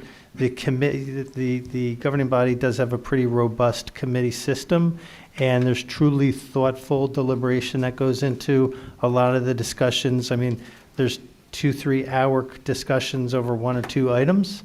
The general public may not have the opportunity to see it, but I think that's where the most thought is put into the governing body, legislative actions. And that's a very good point that you're making, but a problem with that system is that it's not always that 2 or 3 hours worth of information and whatnot. Does it come back to the whole council? And so I think we need to become more diligent about making sure that decisions for a council of 7 are not made with a council of 3. And, so that we can all participate in that and ask discussions and be a part of the dialogue. But other than that, if we're not doing conference meetings, we can just have council meetings, right? I mean, we don't need to. Right. And I just think, there were going to be a few items that either the committee is not in agreement on, or the committee is not representative, that we need to discuss among 7 of us.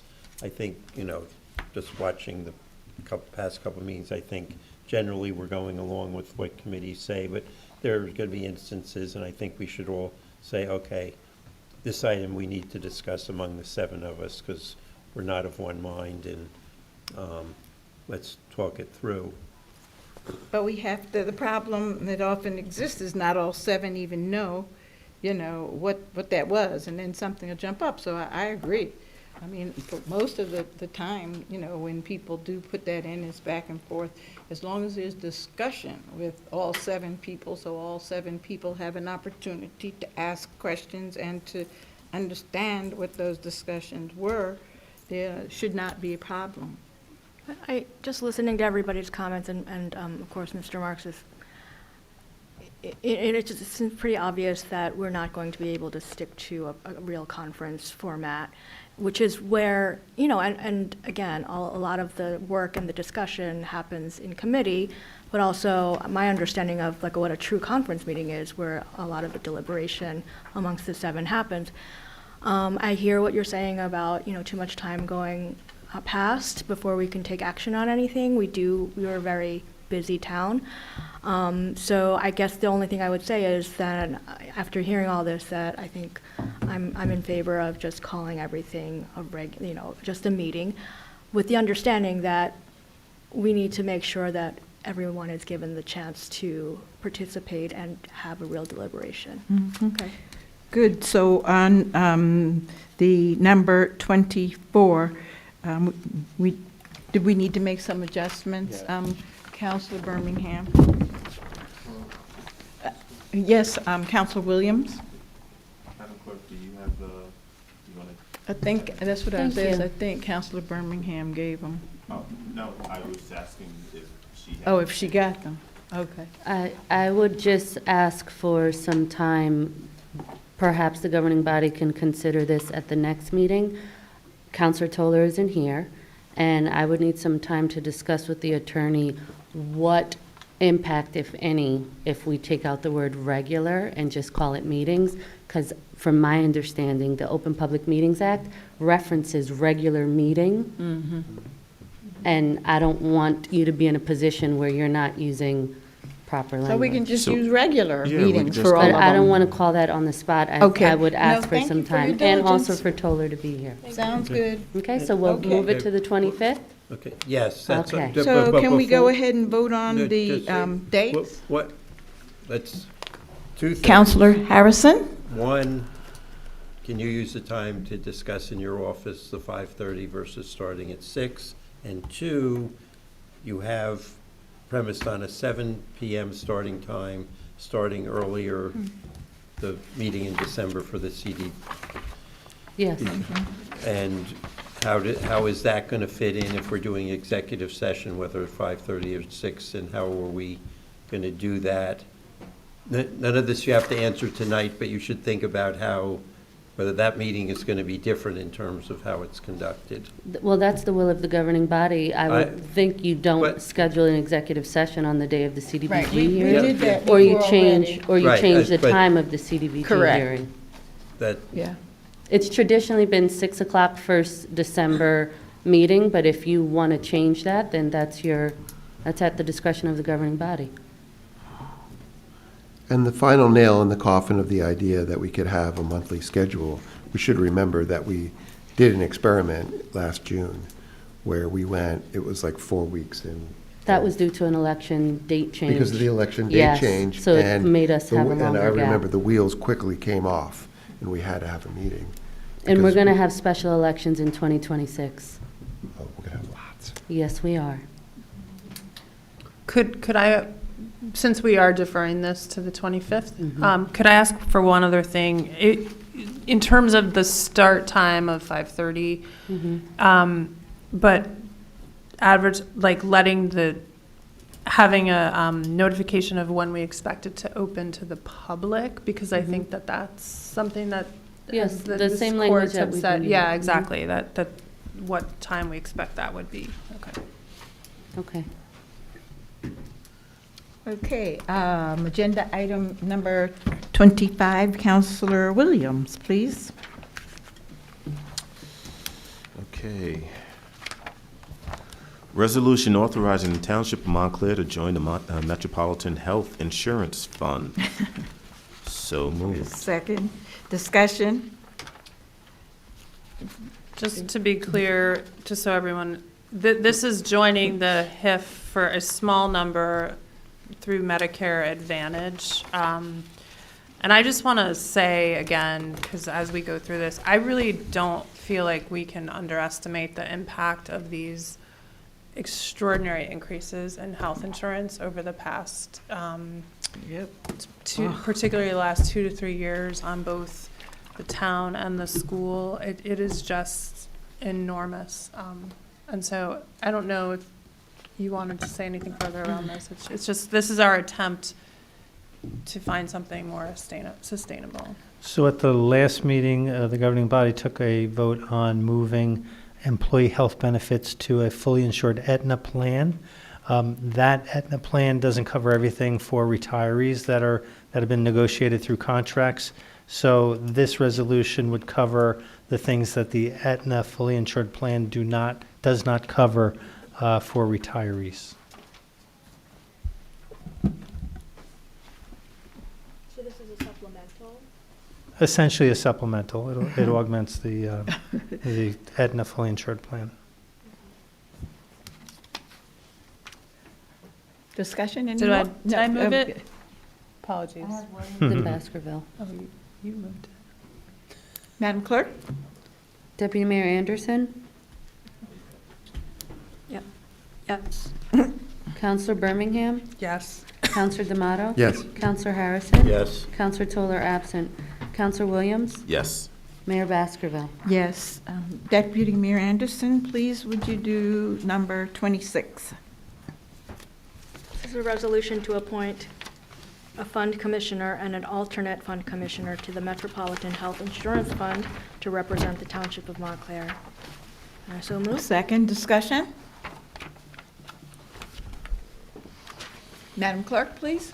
Deputy Mayor Anderson, Yes. Counselor Birmingham. Yes. Counselor D'Amato. Yes. Counselor Harrison. Yes. Counselor Toller absent. Counselor Williams, Yes. Mayor Baskerville. Yes. Counselor Harrison, will you please do the bill list? Whereas invoices against the Township of Montclair in favor of the following persons for the amounts set opposite their respective names have been received, duly audited, and found correct, now therefore be it resolved by the Council Township of Montclair that the County of Essex that said invoices be and they are hereby ordered paid, and the checks be drawn by the Finance Department to the order of such persons for the amounts respectively and hereinafter stated. On the computer printout attached here to and made a part hereof, I so move. but Second. Okay, I want to, Mr. Marks, is it, you give the total amounts coming out of various funds, but it means nothing without having a sense of, and this is a Board of Education reaction of, without knowing, okay, this is appropriating 33 million out of the current fund, where does that leave us in terms of the budget is, I guess, what would be a useful number, so we don't discover we're going over budget, or we have a sense, oh my God, we're, only 2/3 of the way through the year, and in this budget amount, we're already at 90%, and if that could be done in the future, or is that? So if you would like, if the mayor and council would like, I could work with the chief financial officer maybe to devise a way for each of the fund. I think there's probably a dozen or 15 individual accounts or funds. Maybe we could do an account balance for each of the funds on the bills list. I don't want to promise something that would be impractical.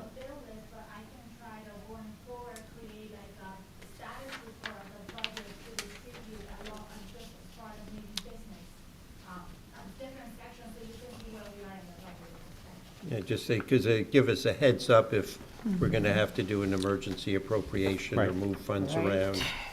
I think that's a reasonable request. I think Councilor Williams. I think that's a good idea, but if, and not to cause stones, but throw stones or anything like that, I think the situation with the BOE was not Yes. payment of bills and, you know, Yes, I so. understand, Okay.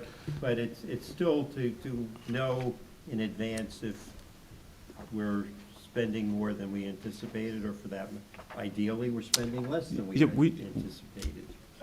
Think, and we could talk about it offline, I think the Finance Committee asked for, and this might have been before new CFO joined, that we get a monthly, it's on Deputy Mayor, that we get a monthly financial statement showing actual versus budget. Yeah, I think you had said you're gonna you have a template Yeah. or something that you can share. Yep. Madam Clerk?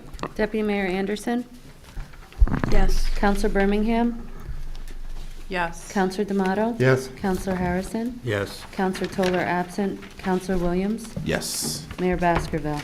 Yes. I'd like to make a motion to adjourn. No, no, Wait. no, no, I have one more item. Madam Mayor. Okay. And I Sorry. have request. Manager Marks. So each year, the New Jersey Department of Community Affairs Division of Local Government Services sends out what's called a best practices inventory. This year, the inventory, it goes out to virtually every municipality in the state of New Jersey, and it asks rudimentary questions about financial practices. This year's best practices inventory was 70 questions. It required a maximum of score. So there's 3 different types of questions. Some are quote-unquote core competencies, which are the things that you absolutely have to get right. Some of the things are best practices, which are best practices, and some of the things are unscored survey. Some of the things that the state just is taking a survey on among municipalities. So this year's best practices inventory was 70 questions. The maximum score of those core competencies and best practices was a 43.5.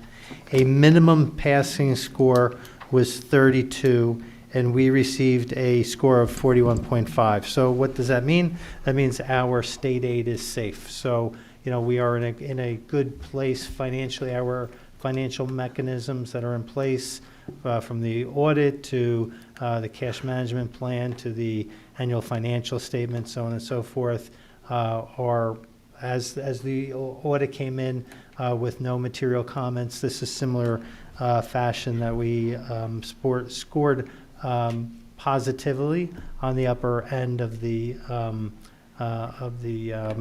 rankings for our best practices, our best financial practices. I could go into individual questions of the 70 financial questions if anybody has, if anybody would like an example, or if anybody has, a particular question. Otherwise, that's the best practices inventory at 20,000 feet.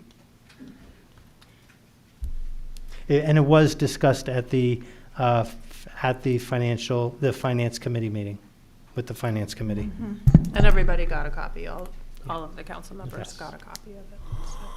So bringing back to the Board of Education, a number of members of the public asked for information coming from us.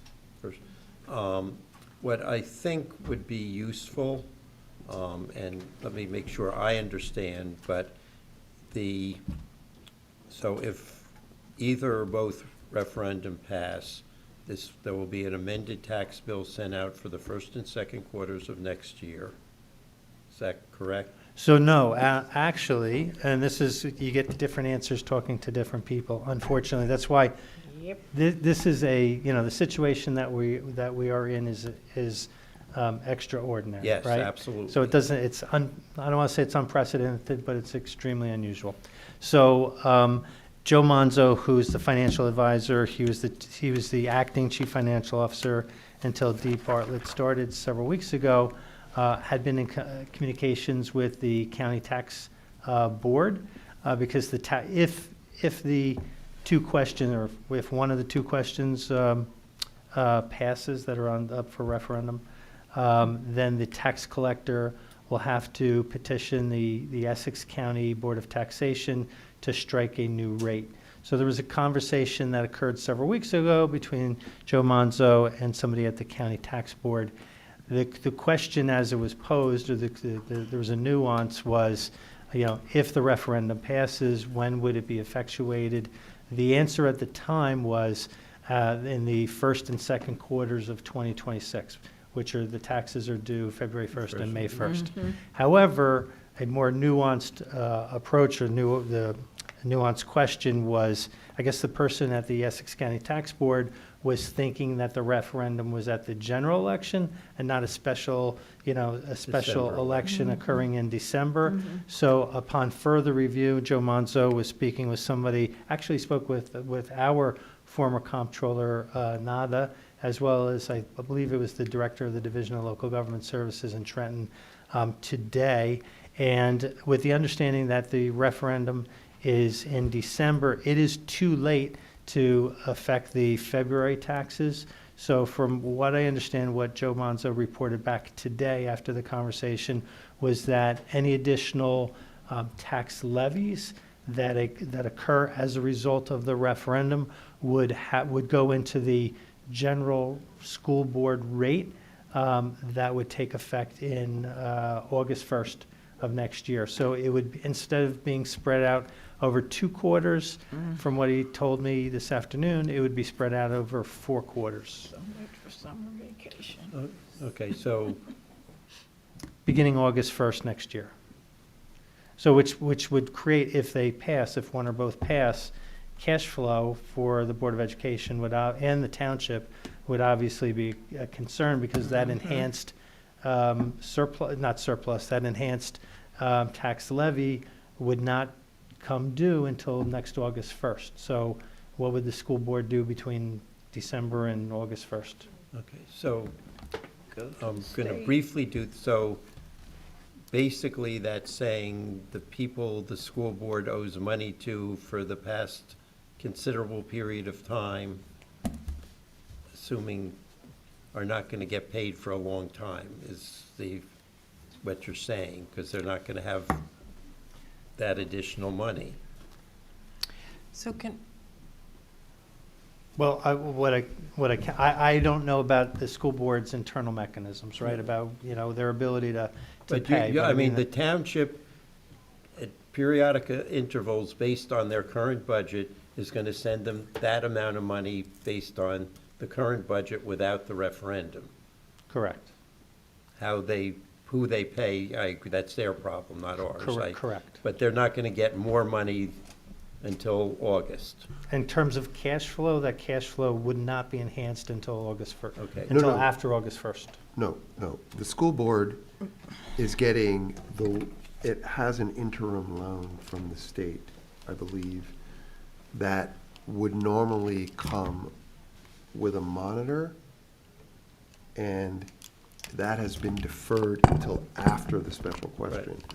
So the larger part of their deficit, of their hole, was already, I believe, on a cash flow basis, that they have cash from the state that will be coming or arrived independent of whether or not question 1 passes or fails. So it isn't about the people, the creditors being paid. And Yep. it's not my issue anyway. Yeah, right. Okay, so the the tax bill that'll be due August 1st, August 10th in reality, that is going to, if both referendum pass, it's going to be a quarter of the increase? Then it would, from my understanding, it would be spread out over 4 quarters, beginning August 1st, 2026. Okay. And So what I think the township should do is, 1, explain the hit isn't coming until August, that it would then be spread out over the 4 quarterly payments. But I think what would be good is to, I mean, you can go on the Montclair local and do this, but I think it's much better coming from the township, going through, breaking it down by, I'll leave it to you as to what breakdowns, you know, homes worth 200,000, 400,000, 600. So rather than the average home, you're paying 1,700, whatever it is, do some breakdown so different people with different value homes in town can see, okay, this is what extra I'm going to have to pay as of August 1st, I think would be, you know, because one question I've been asked is, when am I going to have to pay? And the second question is how much, and then do it.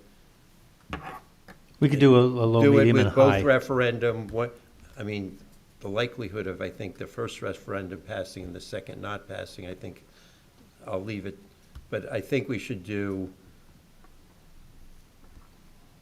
I guess, all three scenarios. Both pass, one passes, two doesn't, two passes, one doesn't. So people will know, okay, if this is how I vote, this is what my taxes would be. I assume they'll figure out if they vote no twice that there's no immediate tax consequence. There will be a tax consequence, but unknown and uncalculable at this point. Councilor Birmingham? Thank you, Mayor.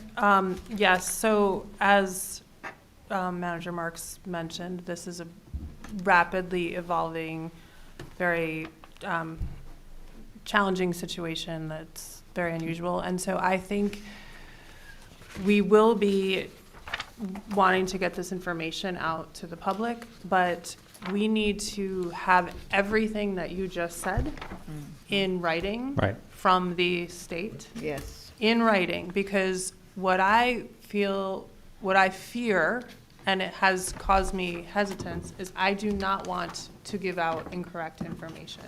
Right. There is Agreed. There is a lot of information circulating.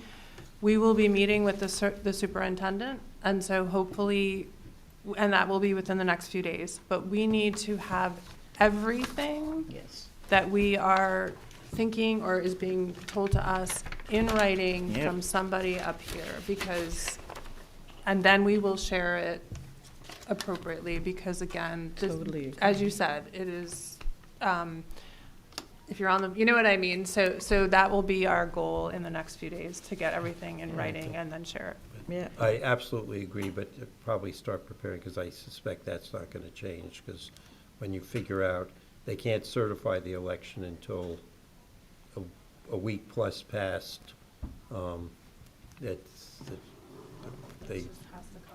It's better to. No, I agree, it should be in writing, absolutely.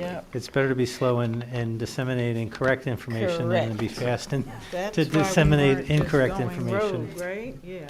Excuse me, Madam Mayor, if I Yes, may. yes. Back to the agenda, there was a walk-on item presented by the Law Department, amending the resolution appointing Ms. Bartlett, striking the reference to certified public accountant, if the governing body wants I'm to vote on sorry. that. That's on the orange page? No, It was given. It was handed out, it didn't make either. I think it was underneath the orange page. It was Okay. put forth by the Law Department. Here, Okay, thank you. resolution approving revision of resolution R-25-300. This is so the resolution correctly refers to the CFO's qualifications. Okay. I so move. Second, Thank you. discussion? Madam Clerk? Deputy Mayor Anderson? Yes. Counselor Birmingham? Yes. Counselor D'Amato? Yes. Counselor Harrison? Yes. Counselor Toller absent. Counselor Williams? Yes. Mayor Baskerville? Yes, thank you, and thank you for the reminder, Madam Clerk. Motion to adjourn? Second. All in favor? Oh. All in favor? Aye. Any opposed? Abstain? Have a good evening.